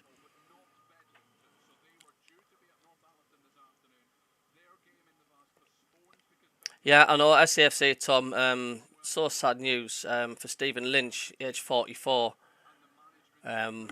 Big condolences to all his family and friends there.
Right, we're going to have a look at thoughts of the first half with some of the socials here. Douglas says, less possession, we need to try keep hold of it better, but Riggy's little back heel was certainly welcoming. Gary says, Borough look dangerous down our left-hand side and are getting some good through balls in the middle. We need another goal, I think. Should have been a penalty, though, at just before the break. Warren says, we are winning, which is the main thing, but I can't see Borough not scoring if we keep letting them down these sides, like the Plymouth game. Just hoping we are more proactive, although not sure how much we can change without Brown. Simon Hazard says, need to have a few more goals at goal, but look comfortable. Hopefully it's not the same as Plymouth. They need to come out and finish them off. Chris says, we're giving them a lot of the ball. Nigel says, doing enough. Mundell is a danger. Defo a pen at the end too. Just need to be better in the defensive areas. Not clearing out. Simon says, we need to hold on to the ball better. The bloke on Sky says, Hume should have been a red. What? Daniel says, too many individual errors. Look very dangerous going forward. But if we give them any more gifts, it'll be similar situation as last week.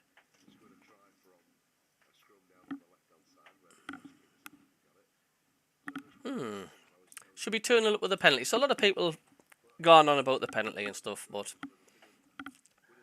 I don't know.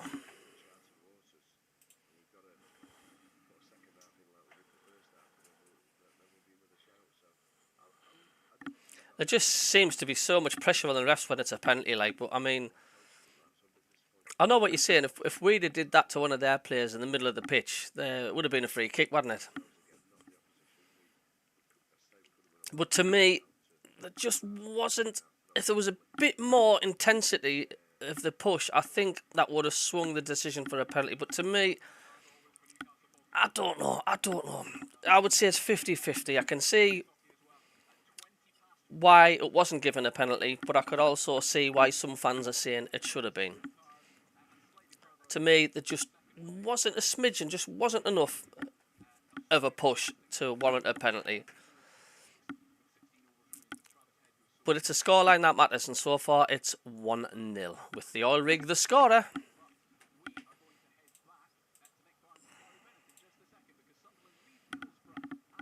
Thanks for the 2 subscribers. Tar, thanks Tar.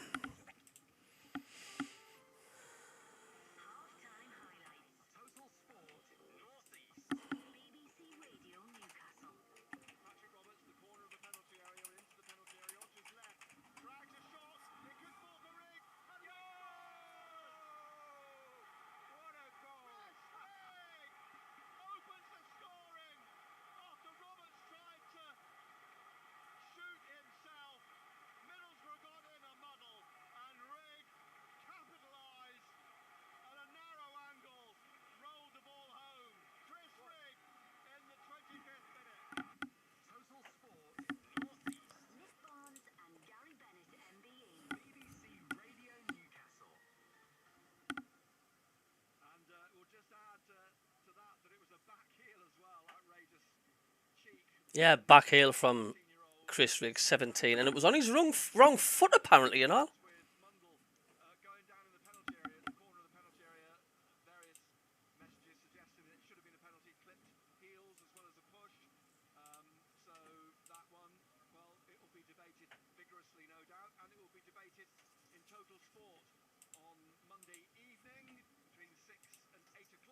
Etienne Lemaire in Europe main championship, that a penalty all day long. Well, if it finishes 1-1 or something in this game, then that will be the main focal point, won't it?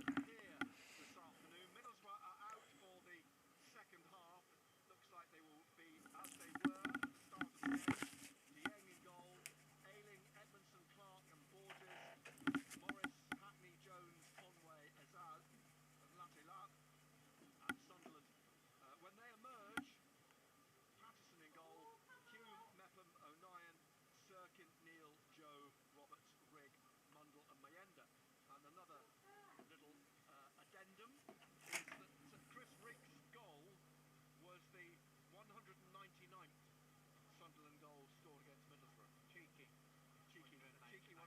But I think one thing is for sure, Nick, is that hopefully they've learned from last week.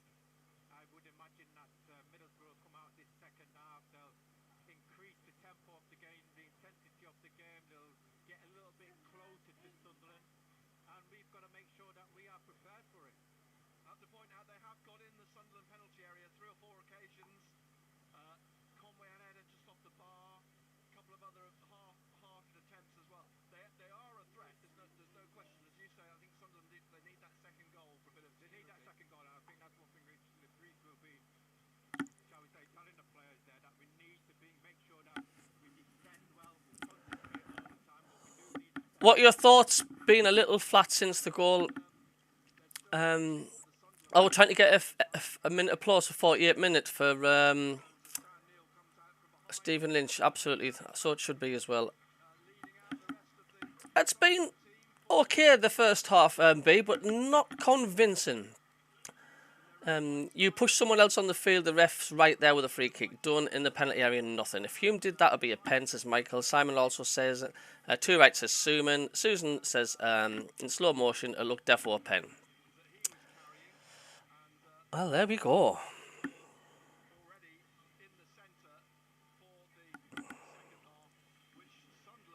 as the ready to go anthem blasts round the Stadium of Light as Sunderland come out into the second half. Sunderland defending the Roker end in the second half, leading through that Chris Rigg goal. West Ham 0, Chelsea 3 in the Premier League this afternoon. Job to Neil on halfway, back to Job, and then to O'Nien just behind him wide in front of Michael Carrick, getting the ball down the left wing, looking for Sirkin. Isaiah Jones heads the ball away though. Job has won it back. O'Nien down the line to Mundle, and Mundle now finds Sirkin, left side of the penalty area, crosses, it's cleared by Edmondson, and then pushed down Job. The referees let play go on, and Job is still now just getting to his feet, and the ball is broken for Hume, looking for Rigg down the right side of the Middlesbrough penalty area. Behind him is Roberts. Roberts now back to Hume. Hume out to Rigg on the right touchline, back to Hume, back again to Mepham, and the Welsh international plays it to O'Nien. O'Nien then wide to Mundle on the touchline. Mundle trying to cut in and is caught by Jones, and it's a free kick to Sunderland on the left, halfway inside the Middlesbrough half. Mundle just rolling about on the floor, and Conway is being, or he's about to be spoken to, I think, by the referee. Bellingham. Because Bellingham told him, the referee, a couple of times. Has he? So, yeah, it's Job. He's coming. Yeah, he's pulled Job out, hasn't he? Mundle's still on the floor. Conway's hauled him up. These are dirty. Referee's still speaking to Job. Bellingham said, "You've said nothing. You've done nothing. Been allowed to get away with it." Don't back chat the referee Job jogs too away. much, The referee backing away. Free kick then wide on the left. Sunderland substitutes. Moore, the goalkeeper, of course. Ballard, Rusin, Isidore, Alexic, Hjelde, Watson, Ogunsui, and Harrison Jones. It's swept in by Roberts. Good ball in, headed out by Matt Clark, and eventually picked up again on the right by Rigg. Back to Neil. Neil gets it again from Rigg. Swings the ball into the edge of the penalty area. Job looking for it. Ayling heads it away. It bounces over Roberts, but he lets it drop behind him and he pushes it back to Trey Hume, ref on the right who pills will pass today. it back again to Anthony Patterson. Patterson at the edge of the area, closed down by Tommy Conway. Big kick upfield, up to Matt Clark, and he hooks it away down that left wing, out for a throw to Sunderland. On halfway. God, you can hear a pin drop, can't you? It's nervy. Hume will take the throw. Back it goes to Chris Mepham. Back again to Patterson. And Patterson will pass it out to Luke O'Nien on his left-hand side. O'Nien to Sirkin. Sirkin trying to get away from Jones. Eventually fouled by the Middlesbrough winger. Don't forget, if you're new to the channel, hit the subscribe button. Thanks for trying to get to 3,000 for Guyana. Isaiah Jones, thumbs up. Thank you. Can I get 100 likes Tooting and today? Mitcham. Tar very much. The 25-year-old. Here's Luke O'Nien across to Mepham. Then down the right touchline to Patrick Roberts. Rigg ahead of him. Roberts trying to cut inside here, gets round Azaz, then turns the ball out to the left, to the right, sorry, to Rigg, and Rigg dinks it into the penalty area, but Matt Clark heads it out, intercepts it. It's won by Azaz. It gets it up to Latilat, and eventually down the touchline and out for a throw to Middlesbrough. Mepham gets back quickly into position as the ball goes back to Morris, Aidan Morris, the 22-year-old American signed from Columbus Crew in the summer. Now with George Edmondson, who's on loan from Ipswich Town, played for them at Manchester City in the opening game of the season. Lays the ball off to Matt Clark, former Brighton centre-half. He's been at Middlesbrough for a couple of years. Here's Edmondson again in the centre circle to Morris, and he lifts it up over towards the edge of the penalty area. Borges is going to chase this. It's going to go for a throw. Azaz was getting forwards. Yeah, you've just got to be wary of that. He's made a good run there. Before Xmas. Short throw to Morris. Well, No, can't in let fact, it goes back to Clark. Middlesbrough get too Clark much into this taps second it half. on We need to get out of it. to We're at home. Morris and Away. Hackney. Back it comes to Clark. Across to Edmondson in the centre circle. Then forwards, cut out by Sirkin, and Job picks it up. And Job now looking to get Roberts away down the right wing with a lovely pass. Great pass. And it's going to just get to the touchline. Roberts keeps it in. He's got Borges to come past. He's cut across the back of the area. Shoots with his left. Only just wide. Excellent effort. Good effort. Terrific effort. Job snaps his hand. That can't have been far wide. And that's what we touched upon before, Nick, when you talk about Patrick Roberts. He's not going to score you a He's not going to tap in, is he? He knew what he was doing there. Dieng clears the kick up over halfway. Isaiah Jones chests it back down to Tommy Patrick Roberts Conway. He's shown pushed over by some of his Mundle. good football there, like some of his best. Free kick So quickly that's what he taken can do. by the former Bristol City striker. And back to Morris. He gets it back again from Azaz out to Borges on the that was too left. far away. The Let's have a Brazilian look. plays it back into the American through the middle to Late, who lays it back off, and it's given away 2 foot then wide, foot by half wide. Good Hackney. effort. Plays a bit of afters on Roberts. The referee saw it, but he's let play go on, and now Rigg plays it into the centre circle to Job. And Job out to Sirkin on this left side.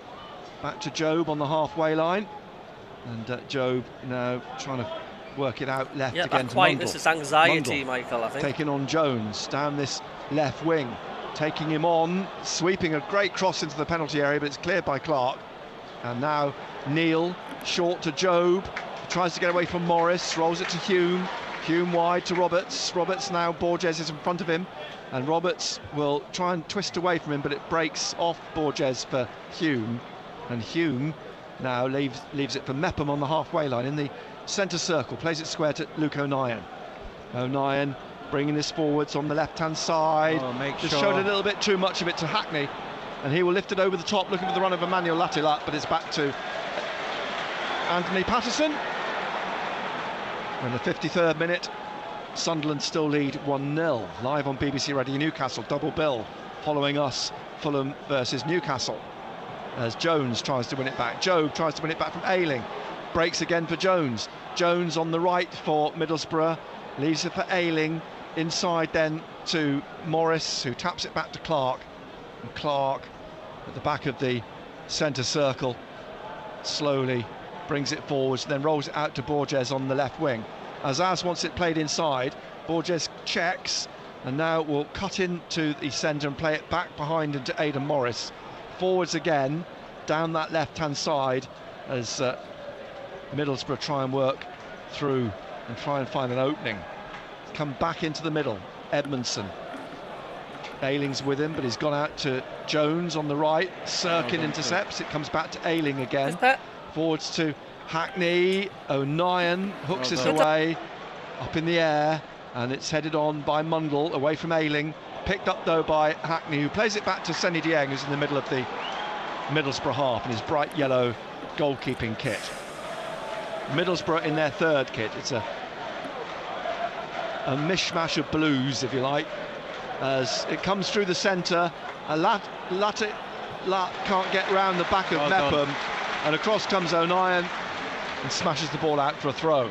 This is where Sunderland have just got to concentrate for the next 10 minutes, haven't they? Yeah, they're having a little bit of spell, Middlesbrough. Now it's played out by Neil to Job. Out then to Mundle on the left. Ayling's ahead of him, in front of him. Trips him. The play is allowed to go on, even though it was a Middlesbrough foul. And the play, eventually ball goes back to Patterson. I don't understand that from the referee. I don't think it was a foul. You don't think it was? You look at Mundle, you can tell by his body language. He's got up and got on with it. Fair enough. He's not complained, has he? No, he hasn't. You're right. I did think he was tripped, but I mean, referee let play go on. Patterson's got the ball again now, and he plays it out to Mepham on the far side. They've just got to weather the storm, Sunderland, at the present moment. Just get through this. Play their way through spell. this. 55th minute.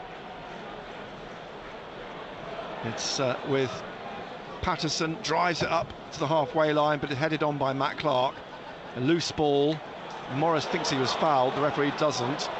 Job gets the ball at a stretch to Sirkin and out to Mundle on the left wing. Ayling backing off Mundle. Mundle trying to cut inside. Blocked though at the edge of the penalty area by Hayden Hackney. Comes back out to Job.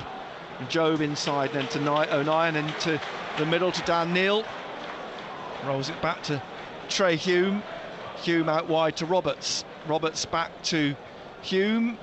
Back again onto the halfway line to Mepham. And Neil forwards to Job on the left of central midfield. Out to the left wing, Mundle. Mundle has Sirkin in support. Mundle just taps it back into Job in the middle. Rolls it across to Hume. And Hume now down the right to Roberts. Back inside quickly to Rigg. No spoilers, please. Borges gets the ball back for Middlesbrough. And now with Morris. Long way to go yet. He's over on the left wing. Borges back click the to the subscribe goalkeeper. button, thank you. Looked like it crept over the line, but the flag stays down. Help the MACKEM cabbie get Keeper over. clears. Get 3,000 subscribers. Headed on by O'Nien. Thank you very much. Running into it was Hackney, but it's won by Job as Hackney tried to steal How through. many times, referee? And now an advantage played by the referee. You've got to blow your whistle sometime, ref. He has blown now because Roberts just stopped play and Job had definitely been fouled. There's no advantage there. No. And this free kick fairly central, about a third of the way inside the Middlesbrough half. While we wait for the free kick to be taken, let's get some team news from Craven Cottage. Razor. Alexander Isak has overcome a knock. Welcome, He is dears. fit. He Anytime, starts for Newcastle, but there are 4 changes. Trippier, Kelly, Willock and Barnes all come into the 11. I'm not too Tonali sure. Gary still Hall, a I substitute. don't know what he's playing at the ref like. Thanks, Razor. Full commentary following this game with Razor and Ando. The free kick's taken short. Roberts puts it into the penalty area. Mepham tried to keep it in and is knocked behind for a goal kick. So Sunderland still lead in the 57th minute. Played pretty much 57 minutes. Sunderland 1, Middlesbrough 0. Chris Rigger's outrageous back heel in the first half. Senny Dieng recovers the ball. We need that second He's goal. He's going to place it, no doubt. Just see when it he being gives a it to draw Matt Clark, 1-1, he can't places you? it at his feet. We need that second. And Matt Clark will tap it to Dieng, and then Dieng will just kick it forwards, will he? I think that could open through the middle. Gates. Looking for Latilat. That's on the head of Mepham. Then Latilat gets his head on it, but it drops to Job in the centre circle. Plays it back to O'Nien. O'Nien to Job again. Job rolling it to Trey Hume. Thanks for the subscriber. Rigg, thank you. Back to Neil. Hume again, wide to Roberts. Trying to get it down the line. It's done well here. Rigg, head down the right-hand side. Plays it into the middle. Dan Neil just came off him a bit awkwardly. Couldn't quite control it. At the edge of the penalty area, and Middlesbrough able to get it away. Out wide on the right, Tommy Conway's making a run down this right wing. Crosses. I think it took a slight deflection off the back of Sirkin's head. And it'll roll out on the far side. The assistant's not going to make the call, but is now given by Simon Hooper to Middlesbrough. Don't worry. Which was right. Subscribe and smash the like Throw. button. Thanks, Kingfisher. 10 yards from the corner on the left. Borges will take the throw for Middlesbrough. In the middle now, Morris rolling it to Ayling. Hair tied back in the ponytail, the 33-year-old. Rolls it to Hackney. Out wide to Borges, Neto Borges, the 28-year-old Brazilian. Plays it back to Hayden Hackney. Inside to Aidan Morris. And Morris plays it to Clark wide on the left. Clark will cross, drives it into the penalty area. O'Nien heads it away. Out to the wing where Mundle runs onto it. Now he's going to try and push it past Isaiah Jones, who goes down. And I don't think that was a foul by Mundle. The referee did. He's given Middlesbrough the free kick, and then Latilat catches O'Nien. This ref is all over the place. The referee's losing control of this game, isn't he? He doesn't know if he's coming or going. I get a sense he's not quite sure where he's at the moment. Doing. And this is a Premier League referee as well, Simon Hooper. Yeah. He's so quick to give the free kick to Middlesbrough every single time. He's given Sunderland the free kick. Norwich 3, Watford 1. Watford, Sunderland's opponents next Saturday. We will be at Vicarage Road. We'll have full commentary of the game. It's a 3 o'clock kickoff. Now, when we're winning. At Watford, there's going to be a change for Middlesbrough. That's actually okay. He's making all the right decisions. If not it's two, just a pity he's watching a changes. different game. Too right, Derek. Kick long. Patterson down south. All right, Cabby, better than later. Never. Job headed it into the centre, where Rigg digs it out and finds Roberts, and he's got players all over him. Referees let play go on. The ball's come back for Hume. Hume now to Dan Neil. Neil through to Job. Job out left to the wing to Mundle. Mundle then has got to come past Ayling. Rolls it. Nice ball into Joe. Joe pulls his back and is headed behind by Edmondson. And corner ball. Corner kick. I think they're going to bring on Riley McGree, the Australian. Yeah. I really hate when Gary Bennett goes, oh, it's a spoiler. It's like Joe trying to pull it back, but Edmondson just blocked it behind for the corner. Mundle and Roberts, of course, go down to take the corner kick. And Doak, I think it is, they're going to bring on, aren't they? Ben Doak, who's on loan from Liverpool. He's a winger. He's only 18 years old. Joe Bellingham slams the floor in Scottish international as well. 2 caps for the 18-year-old who was signed from Celtic in 2022. The corner's been pulled back to Luke O'Nien at the back of the area, and he plays it out to Mundle on the left wing again. And Mundle now looks to put it on his right foot and cross, and just over the head of Sirkin, and it'll go out for a Sunderland throw on the far side. It is going to be a double change, because they're also going to bring on Micah Hamilton. So when should Sunderland make their subs then? Are we going to wait until the 70th minute, as we usually do? Yeah, he has been signed, and it's Azaz is coming off.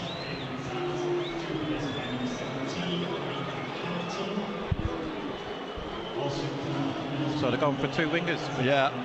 They'll most probably play Conway up front with Latte. Going 4-4-2 most probably, Nick. Well, in the 62nd minute then. Well, we've hit 100 likes. Double switch, Thank you, Hamilton and Doak on for Middlesbrough. And as Benno says, it looks as though they're going to change the formation and go with 2 up front. It's going to be a throw to Sunderland. 20 yards from the corner on the right-hand side. Sunderland leading through Chris Rigg's 25th minute goal. Throws it, hurls it in towards Mayenda, who goes down at the edge of the penalty area, and Middlesbrough come away with the ball here. Ayling, he's got Mundle in front of him, and Ayling's not sure where to go here. Finally plays the ball out to the left towards Borges, who's trying to knock it on past Hume. Hume has to chase him back, and Borges is now finding Job has tackled him. Excellent. Great recovery. Out to Roberts. Taps it on to Rigg, gets round Clark, but Clark manages to stick a right foot out and get the ball back, and finds Hamilton, who slips it inside then to Hackney and back to Edmondson, who leaves it for Morris, playing it across to Ayling. Ayling, Doak is ahead of him. Here he is on the right wing, plays it back to Ayling, and you're absolutely right with Conway now up alongside Latte in the Middlesbrough attack. Hamilton out wide to Borges on the left-hand side. 64th minute, Sunderland 1, Middlesbrough 0, live on BBC Radio Newcastle. Back with Morris, across here now to Ayling. Ayling, short pass forwards to Conway, looking for the run of Doak into the penalty area, pulling it back, put behind by Mepham. Just got to be careful of that, Dennis Sirkin. He's got behind him. First corner of the second half for Middlesbrough, they're 4th in all.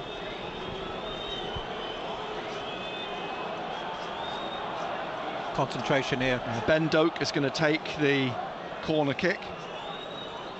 Short to Hamilton on the right side of the area. Back to Doak, back to Hamilton in the box, and he rolls it now to Hackney, who tried to pass it through, blocked by Neil. And now a break possibly, but the ball breaks away from Mundle into the hands of Michael Carrick for a Middlesbrough throw.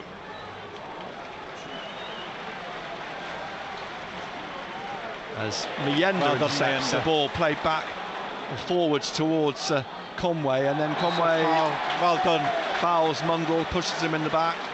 Excellent, Remain Mundle, excellent. This free kick just in front of Regis Lebris, comes back to Sirkin, back again to O'Nien, across to Mepham.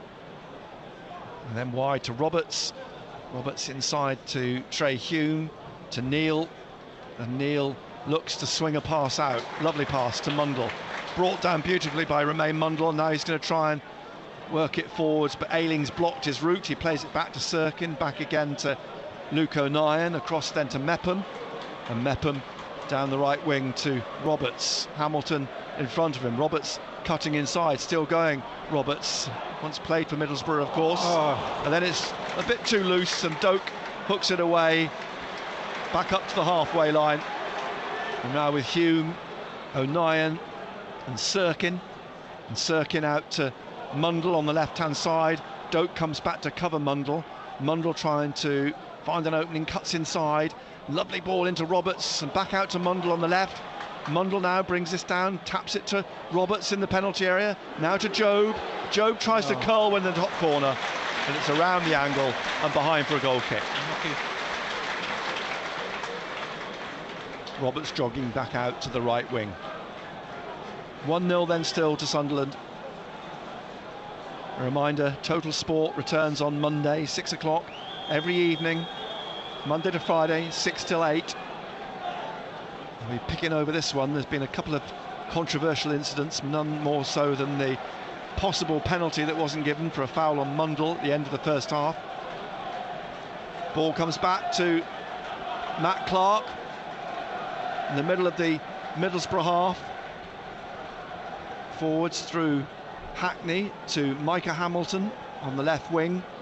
The former Manchester City winger plays it inside and back out to him. He tries to cross, and Borges puts it behind for a goal kick.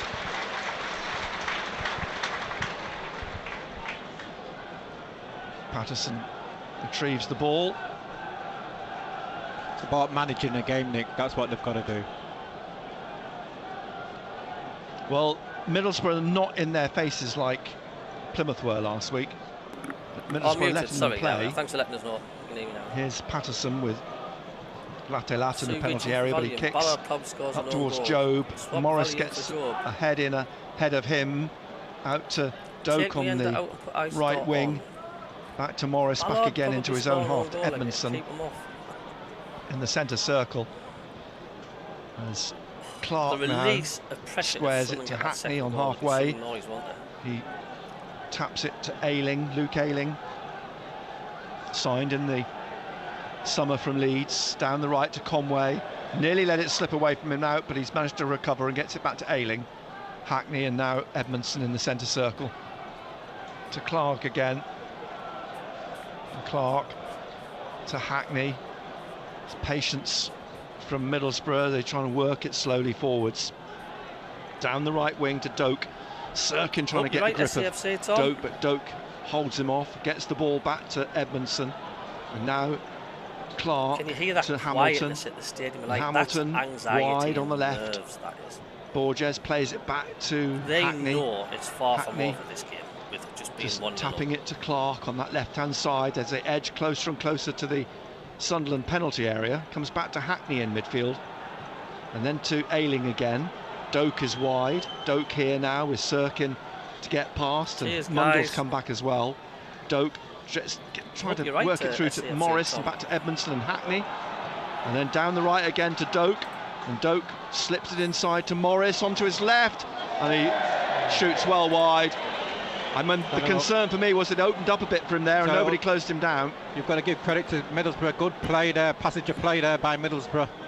Kept the ball well, worked the opening, and you just think that'll be disappointing with the finish. He will be, because nobody closed him down, and the goal was sort of glaring at him. But he put his left foot through it, and it sailed well wide of the left post at the Roker end. Sunderland 1, Middlesbrough 0. It's very risky. Shy of 70 minutes. Sunderland must put their their substitutes on. They'll probably wait Patterson until goes out wide right. Scores, that's when they'll kept put the in by substitutes Hume. on. Drops to Roberts. Roberts back to Hume, just behind him. These will get an equaliser if we don't get that second goal. Behind him, and then across to Luke O'Nien, and forwards through the middle to Dan Neil. Neil back to Luke O'Nien. Neil just trying to calm things down. As Mepham lifts it down the right wing again, headed by Hume in, but to Clark of Middlesbrough. And Roberts will give Clark a run for his money, but Clark turns and plays it back out to Borges, who's fouled by Riggs, says the referee, and I think Riggs is going to be booked. Oh, he's not going to book him. Oh, weird man. He went to his pocket. Yeah, he's shown Rigg a yellow card. This referee's a TWAT, like, in capital Third letters. Sunderland player in the notebook I'm of not drinking anybody. Simon Hooper this afternoon. It's going to happen. Ball goes out here over Doak. Throw to Nigel, Sunderland on the left wing. Sirkin respect what you do. Ah, right. grabs the ball. Tony Regis says, Lebris has calm down, disappeared Cab, into the we'll be dugout. okay, man. SGS Sirkin, says, fans Job will comes call you across. negative, but you're right. He got the ball. Neil is across as well. And eventually Job on halfway. He is having to battle for this because there's players all around him, and Leander picked up the loose ball. Out to Roberts on the right wing now. Roberts dribbling at Borges, cutting inside. Roberts still going, and he rolls it to Job. Job now has got Morris on his shoulder. Job finds Hume, back to Job in the penalty area. He's holding off Morris, he's on the goal line, and then plays it back out to Rigg on the right side. Rigg onto his left and plays it inside to Dan Neil.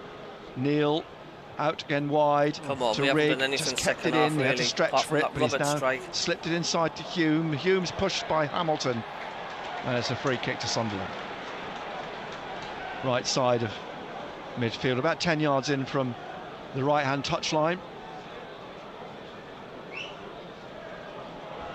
Rigg's goal, still the difference between the two teams. I think why Rigg got that yellow card, because it was the tackle from behind, even though he got the ball.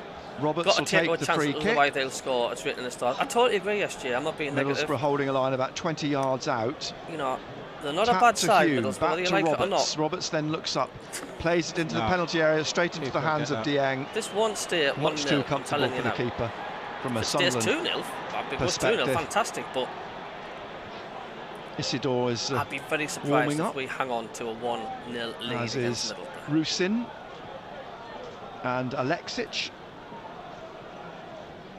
Ball to Clark. And so far the second half, you would say Borges. a draw is a fair result, because Middlesbrough's just had a bit of the upper hand the second half. George Edmondson rolls it to Ayling on halfway on the right hand side, wide to Doak. Doak now trying to go around Sirkin, who pulls him down. Free kick. He's lively, isn't he, Doak? Very lively. Yeah. Certainly got a bit about him, hasn't he, the 18-year-old. Good movement. Here's Conway on the right for Middlesbrough to Ben Doak. Ben Doak back to Ayling. Ayling into the middle now to Edmondson. Short pass to his left to Clark. Clark taking this on and then slipping it through to Hamilton. Back to Clark. He leaves it for Borges, who plays it back inside to Hackney. Hackney drives the ball through the left edge of the penalty area behind Hamilton and out for a goal kick. With the substitution coming on for Middlesbrough is going to be Delano Borgzorg, who's a Suriname striker for Latte Lat. Better have been better at getting away with fouls, they are. Better making another sub. We've seen him before at we need to make subs like Huddersfield when he was on loan from Mainz, from whom happy with the side Middlesbrough signed Borgzorg this summer. Of course they're going for changes. They need to score. So like for like change. He scored once this season in the League Cup at Leeds. Quite happy Delano Borgzorg. Or should he bring them on and we'll go for the second? And a goal kick for What do you want more likes, and you know we'll get that second? I like your thinking, SAFC. Tom. Kicks this up to the touchline, almost the halfway line on the right. Middlesbrough headed on, but then headed away out by MACKEM again for another throw to Middlesbrough. Tommy Watson's having a warm-up. There's Ayling, and Hjelder's gone with him for a warm-up down the touchline. Doak inside to Ayling, Ayling then to Edmondson. Clark inside the Sunderland half. We've got just over a quarter of an hour left to play now. Sunderland holding on to a 1-0 lead, having to manage this. Stoke and Conway down this right hand side with Ayling. It's out to Conway on the right touchline. inside again to Doak. Lovely little back heel to Conway. At the edge of the penalty area, Morris trying to find Hamilton. Now Edmondson rolls it to Borges and Clark. They're trying to work their way into the penalty area here, and Sunderland got everybody back. Hamilton being forced out by Dan Neal. Now Hackney trying to find Doak on this right side, and down comes Mundle to close him down, and Doak tries to pick out Edmondson through to the edge of the area. Morris, Job gets a foot to it. It's going to run to the goal line and behind, and a corner kick. Passing the ball nicely on the edge of the penalty area. Good test at the present moment. Middlesbrough definitely on top. And they have to be. They're wanting to get that equaliser. 15 minutes to play. At the moment, Sunderland short corner. And the Referee referee wants the corner taken again. You've got to get two people out there then. Sunderland. Ayling decides to go into the box this time. It was short last time, but this second retaken corner now looks like Hackney's going to float it in for Clark to attack, I suspect. Concentrate here. You've got to put your head on it. So Hayden Hackney from the right at the Roker end with his fifth Middlesbrough corner. Whips it in with his right foot, headed away by Sirkin. Morris brings it down and plays it back to Seny Dieng. Mundle's given chase. Dieng, foot on the ball. Mienda goes to close him down, but he plays it out to the right here, and Aidan Morris. Can't get the ball off Middlesbrough at the minute. Short to Hackney. Hackney then drives it up through the middle, and Bergzorg trying to flick it on with his head, but Hume will be there on the right-hand side to get in front of Conway. And he plays it up to Rigg here on the right-hand side, up to the halfway line. Rigg slips it inside to Dan Neal. Neal now playing it across the Mundle on the left wing. Lifts it over Ayling first time, and Job trying to get on the end of it, but Hackney turns it back to the goalkeeper. Out to Edmondson on the right, back out again to Ayling on the right. Ayling into the penalty area to Clark, closed down by Roberts, quickly shuffles it to Ayling, to Edmondson, back to the goalkeeper, plays it out to Borges on the left-hand side, gives it straight to Dan Neal. Neal now looks up, edge of the area, plays it into the centre to Mienda. He's gone down at the edge of the penalty area. A free kick, I think, or is it a penalty? It's got to be a penalty, that. It's a free kick. Look where he's giving it. He's deemed the trip was just outside the penalty area. I'll have to look at this. I tell you, he's got good eyes.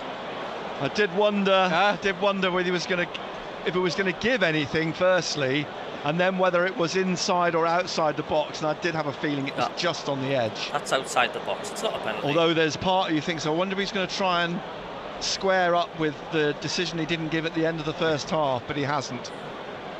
It's given Sunderland a free kick in the middle of the 18-yard line, basically. I just think somebody like Trey Hume or a Luke O'Nine's got to drive this ball. You've got to give them the due there. It was hit the target. It's outside the box. It's going to be difficult to get get it up awkward one, and isn't it? over. Because it's too close, if you like. It's too close. You've just got to get somebody to put the foot right through the ball. Or will they try something different? Will they try and work it in? Mundle this is like similar distance where that Kieran Richardson rocket against Newcastle. Remember when he scored that rocket and nearly burst the net? Isidore's going to come on. He's certainly stripped and ready and waiting to come on. Where that is. So who will he replace? Roberts or Mienda, come on.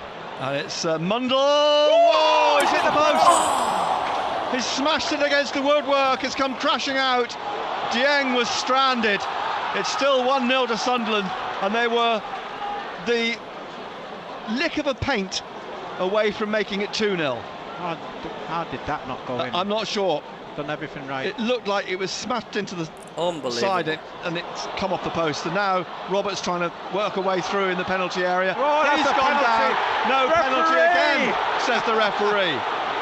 I'm not quite sure what Simon Hooper really needs to convince him to give a penalty kick, but now Sirkin trying to get forwards. Ayling has the ball for Leeds. He comes away with this and plays it out to Doak on the right side.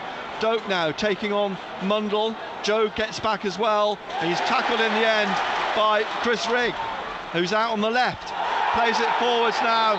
He looks for a free kick, Rigg, and he gets it. He was fouled by Doak. Well, what I see there, there was two hands on Roberts making in the his box. feelings well known. Need to see that the again. referee having to have a word.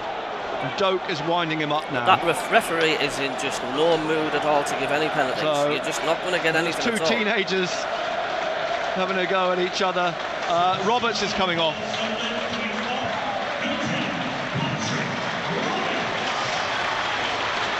So Patrick Roberts comes off in the 80th minute.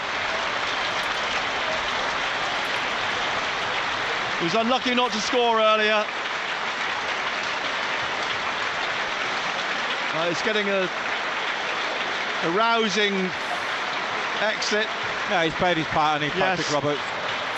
Very, very similar to that first penalty decision, only there was 2 hands this time rather than 1. Roberts is getting a standing ovation. He's done well, the lad. So Isidore now takes up that position wide on the right. Can you imagine VAR in the Championship? Christ, I might, it would have been Into the promoted last nearly 10 5 minutes, years ago. Sunderland leading 1-0. 6 years ago. And it's a free kick for Sunderland. Luke O'Nien's Big going to hug take from this. Mundle to Patrick Roberts On the as he left comes in the Sunderland half. And he drives it over towards Isidore, who takes it on his chest, brings it down, taps it back to Hume. Hume back to Mepham. And back again to Patterson. Patterson swinging this up to the halfway line. Edmondson chests it on to Morris, back to Ayling, and back again to Clark. And Clark now just squares it to Edmondson. It's going to be a nervy 10 minutes just got plus to stoppages. throw caution to the wind if they're going to get something from the game, which you would hope might open things up a little bit for Sunderland.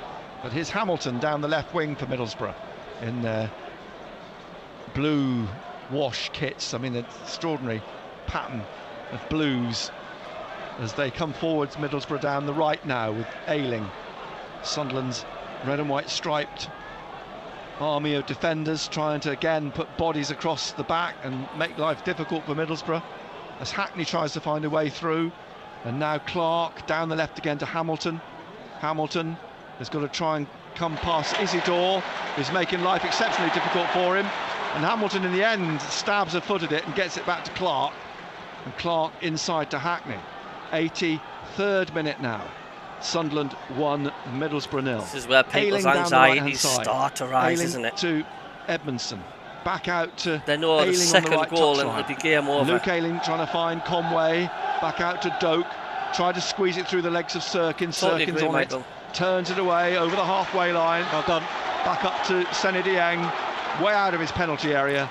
Taps it to George Edmondson. To Ayling again. I think Roberts was on a yellow, wasn't it? Top, I think it's a looking for precautionary measure Bergsall, as well. but Mepham heads it back safely. Excellent. Great header. Come on, lads, says Tony. Never easy with Sunderland, is it? O'Nien out wide to Sirkin. Lifting it up through the middle, looking for Mayenda. Edmondson gets there, nods it down to Matt Clark. Plays it to Ayling on this right-hand side. And Ayling back into the middle, rolls it across the back of the centre circle to Matt Clark, who plays it out wide left, and ahead of Borges for a throw to Sunderland, halfway inside their own half on the right side.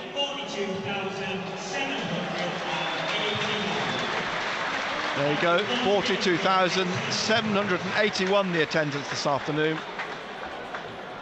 The ball played back to Patterson by Mepham. Bergsall goes to close him down. Patterson gets it away. Clark is onto it. Job's got it off him. And Job now twisting away. Clark chasing him. Job taking it away on the left-hand side, leaving it for Mundle. Mundle cutting in, trying to find a way past 3 Middlesbrough players. And Doak in the end is the player who plays it inside to Hackney.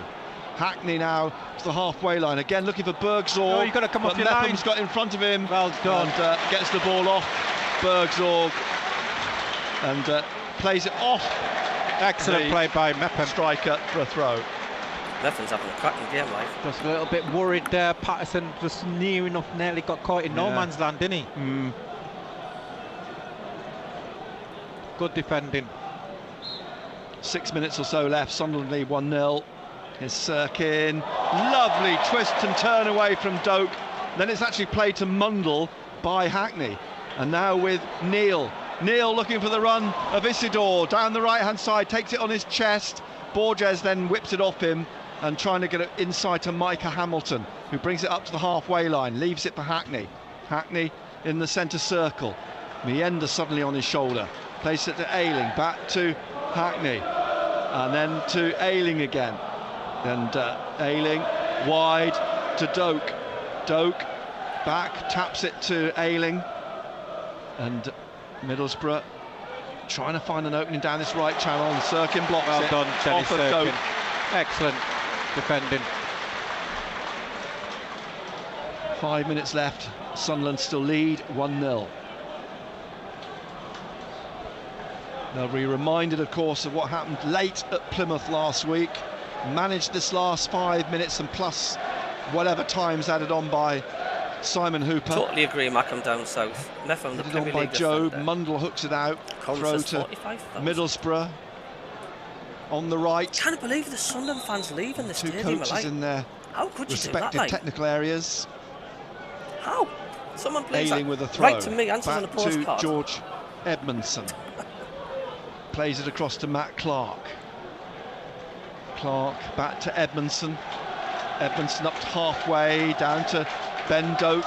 Doak cutting inside, rolling it into the middle, straight to Isidore, who finds Neil, Reg, sorry, and then Isidore leaves it off for Mienda. Mienda's fouled. Another card coming out here. It's Morris this time's booked. Got to beat the traffic. And a free kick to Sunderland in the middle of the I'd rather Middlesbrough be in half. 20 hours of Just time to tailbags to slow see the things lads down win a if bit, they do manage win. the last few minutes. But it's up to them, of course. Don't do anything silly. Mepham's going forwards for this. Hume is going to take the free kick. Nail biting time. It's just left of centre inside the Middlesbrough half. Both arms raised in the air by Hume with his right foot. He curls it in towards, or trying to find Rigg, headed out by Clark to Jobe at the corner of the penalty area. It's being forced out towards the touchline, plays it behind him to Rigg, and he plays it back to Luke O'Nien. Mepham's jogging back to his position, and Sirkin swings it in the air into the arms of Seni Dieng, who rolls this out down the right-hand side and is brought out now by Hackney up to the halfway line, laid off to Ayling, inside to Doak, stabbed away by Sirkin, back to Hayden Hackney, and he rolls it into the centre circle to Aidan Morris and wide then to Neto Borges. And the Brazilian has Micah Hamilton inside of him, and Hamilton plays it back behind him to Morris, and Morris then to Hackney to his right a couple of yards in the middle of the Sunderland half from the 88th minute. Sunderland lead 2 minutes added on at the max. Here's Hamilton on the left-hand side, back to Clark. Clark back to Hackney. Hackney here to Edmondson, and to the right to Ayling. Mundle goes to close him down, on to Conway, back to Ayling. There's a stab at it by Mundle, but he's still got it, Ayling. He finds Doak. Doak back to Edmondson. Back down the right wing to Ben Doak, and Doak now, Sirkin in front of him, is trying to get the ball, and Sirkin taps it out. Ayling from the throw. He plays it back to Edmondson. Get across to him. Edmondson into Clark in the 89th minute now. Down the right wing, Doak again for Middlesbrough. Taps it back for Ayling to cross. Ayling's cross, Isidore lets it flick over his head. He got a touch to it, I think. I know Hamilton will let it run out for a throw to Middlesbrough. I'm the same as well. Although Isidore then tried to claim the throw, having none of it, the referee, and the ball's back with Morris, or Hackney now, and Morris. And Morris in the middle, rolls it to Edmondson. Edmondson down the right of the penalty area again to Doak, and Mundle's in front of him. Doak crosses low into the 6-yard box, and it's a goal kick. Well done. And breathe. It's mad, isn't it, how the next 2 or 3 minutes, a minute of the 90 to play, it's going to decide how your week Sunderland is going leading to feel. Through that outrageous Chris Rigg back heel in the 25th minute. Patterson with the ball, just strolling up and down the 6-yard line, finally placing it to take the kick. The players drifting towards the right, around halfway, around the centre circle. Patterson were then, allowed to see that with time this of the kick, lead-off. follows suit, hangs and then drops over the shoulders of Borges and Isidore, and Clark hooks it back up onto the head of Mepham, who's happy to head it out for a throw to Middlesbrough on the far side. It's just getting put out and Middlesbrough See how much coming time back. is going to be added on in a moment. Wave James after Bell, wave the fourth after official, wave of Sunderland. is the board Middlesbrough. hanging down by his side. Pressure. As Ayling tries to thread it through to Conway on the right side of the penalty area. Doak tackled by Sirkin, throw to Middlesbrough. Here comes the fourth official, and we will have 3 minutes. 3 minutes. 3 minutes. Added time. A minimum of 3 minutes. Added time. So how quiet the We're stadium already is, 20 they're seconds so into those nervous, 3 aren't they? minutes. Doak down the right side of the Sunderland penalty area. Sunderland leading 1-0. Sunderland about to make a substitution as well down below us. And here is Doak trying to squeeze a ball into the penalty area. It's cleared by Sunderland. Yelder, is it? And no, I'm not sure. I'm trying to... No, it's Ballard. It's Dan Ballard, isn't it? It's Ballard. Yeah, it's Dan Ballard is going to come on. And so Ballard preparing to come on for these final couple of minutes. Here's Hamilton for Middlesbrough. Sunderland have got everybody back, and Doak now finds Hamilton, tries a cross, blocked by Job and smashed away by Chris Rigg for a throw to Middlesbrough. They've had about 7 consecutive throw-ins. So it's now, Rigg coming off, he'll get a rousing departure, won't it? What a game he's had. He walks off behind the goal. He's going to enjoy the walk back to the dugouts, Chris Rigg.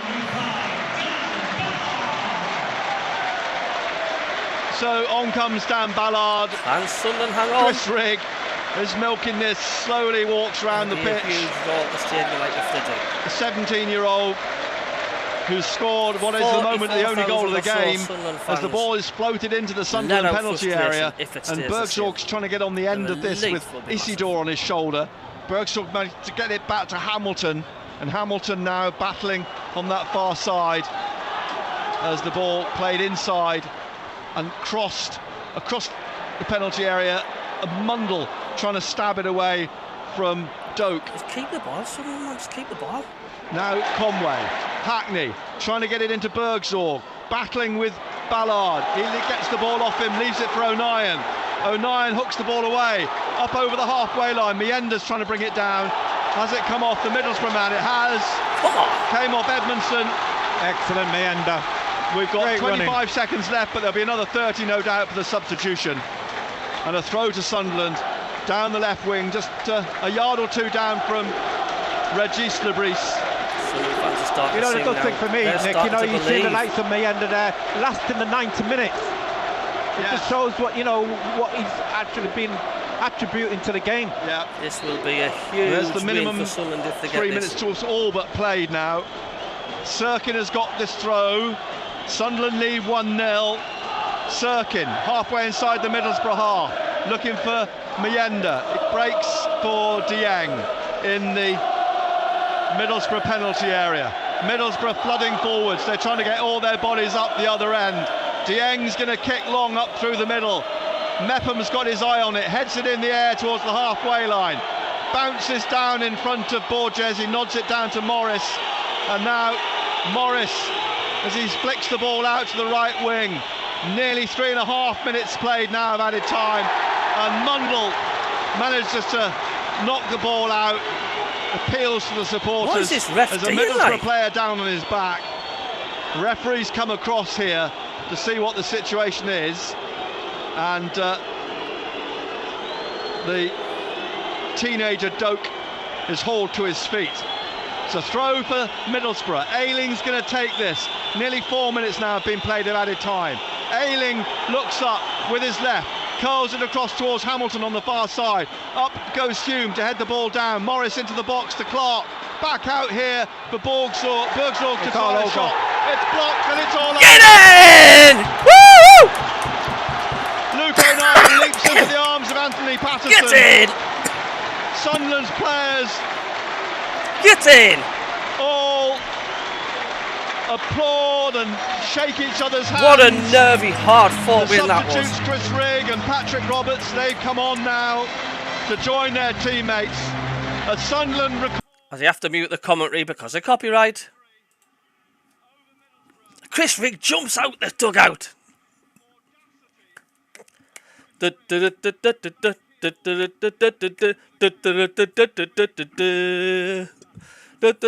I don't know where to get there, I don't care. Well, I know that Sunderland's on the way.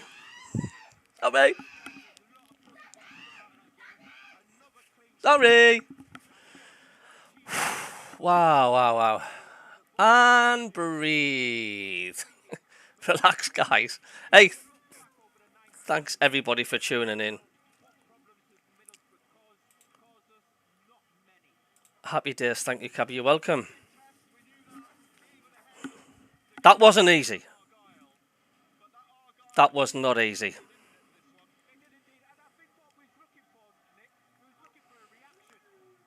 And we did. We got a reaction. That's a class win. Oh, dear. And now we can just enjoy the whole of the weekend now. Isn't it great? Isn't it great? What a great Saturday it's going to be. A very depleted looking Michael Carrick there.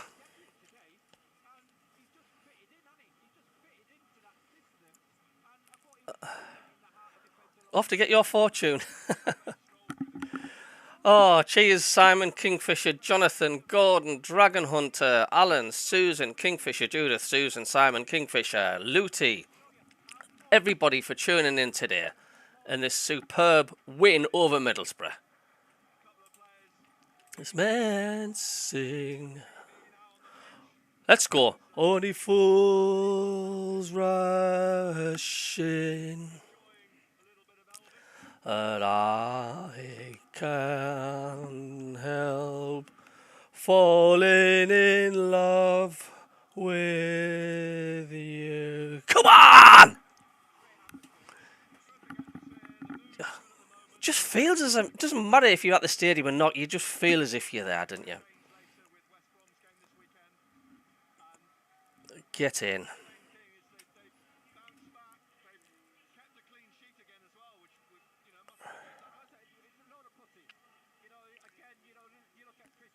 Doesn't that feel better? Doesn't that feel better than last week, eh?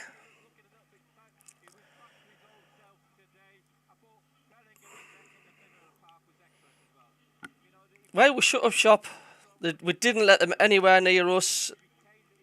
It was nervy, but they didn't really threat second half Middlesbrough, did they? Wow.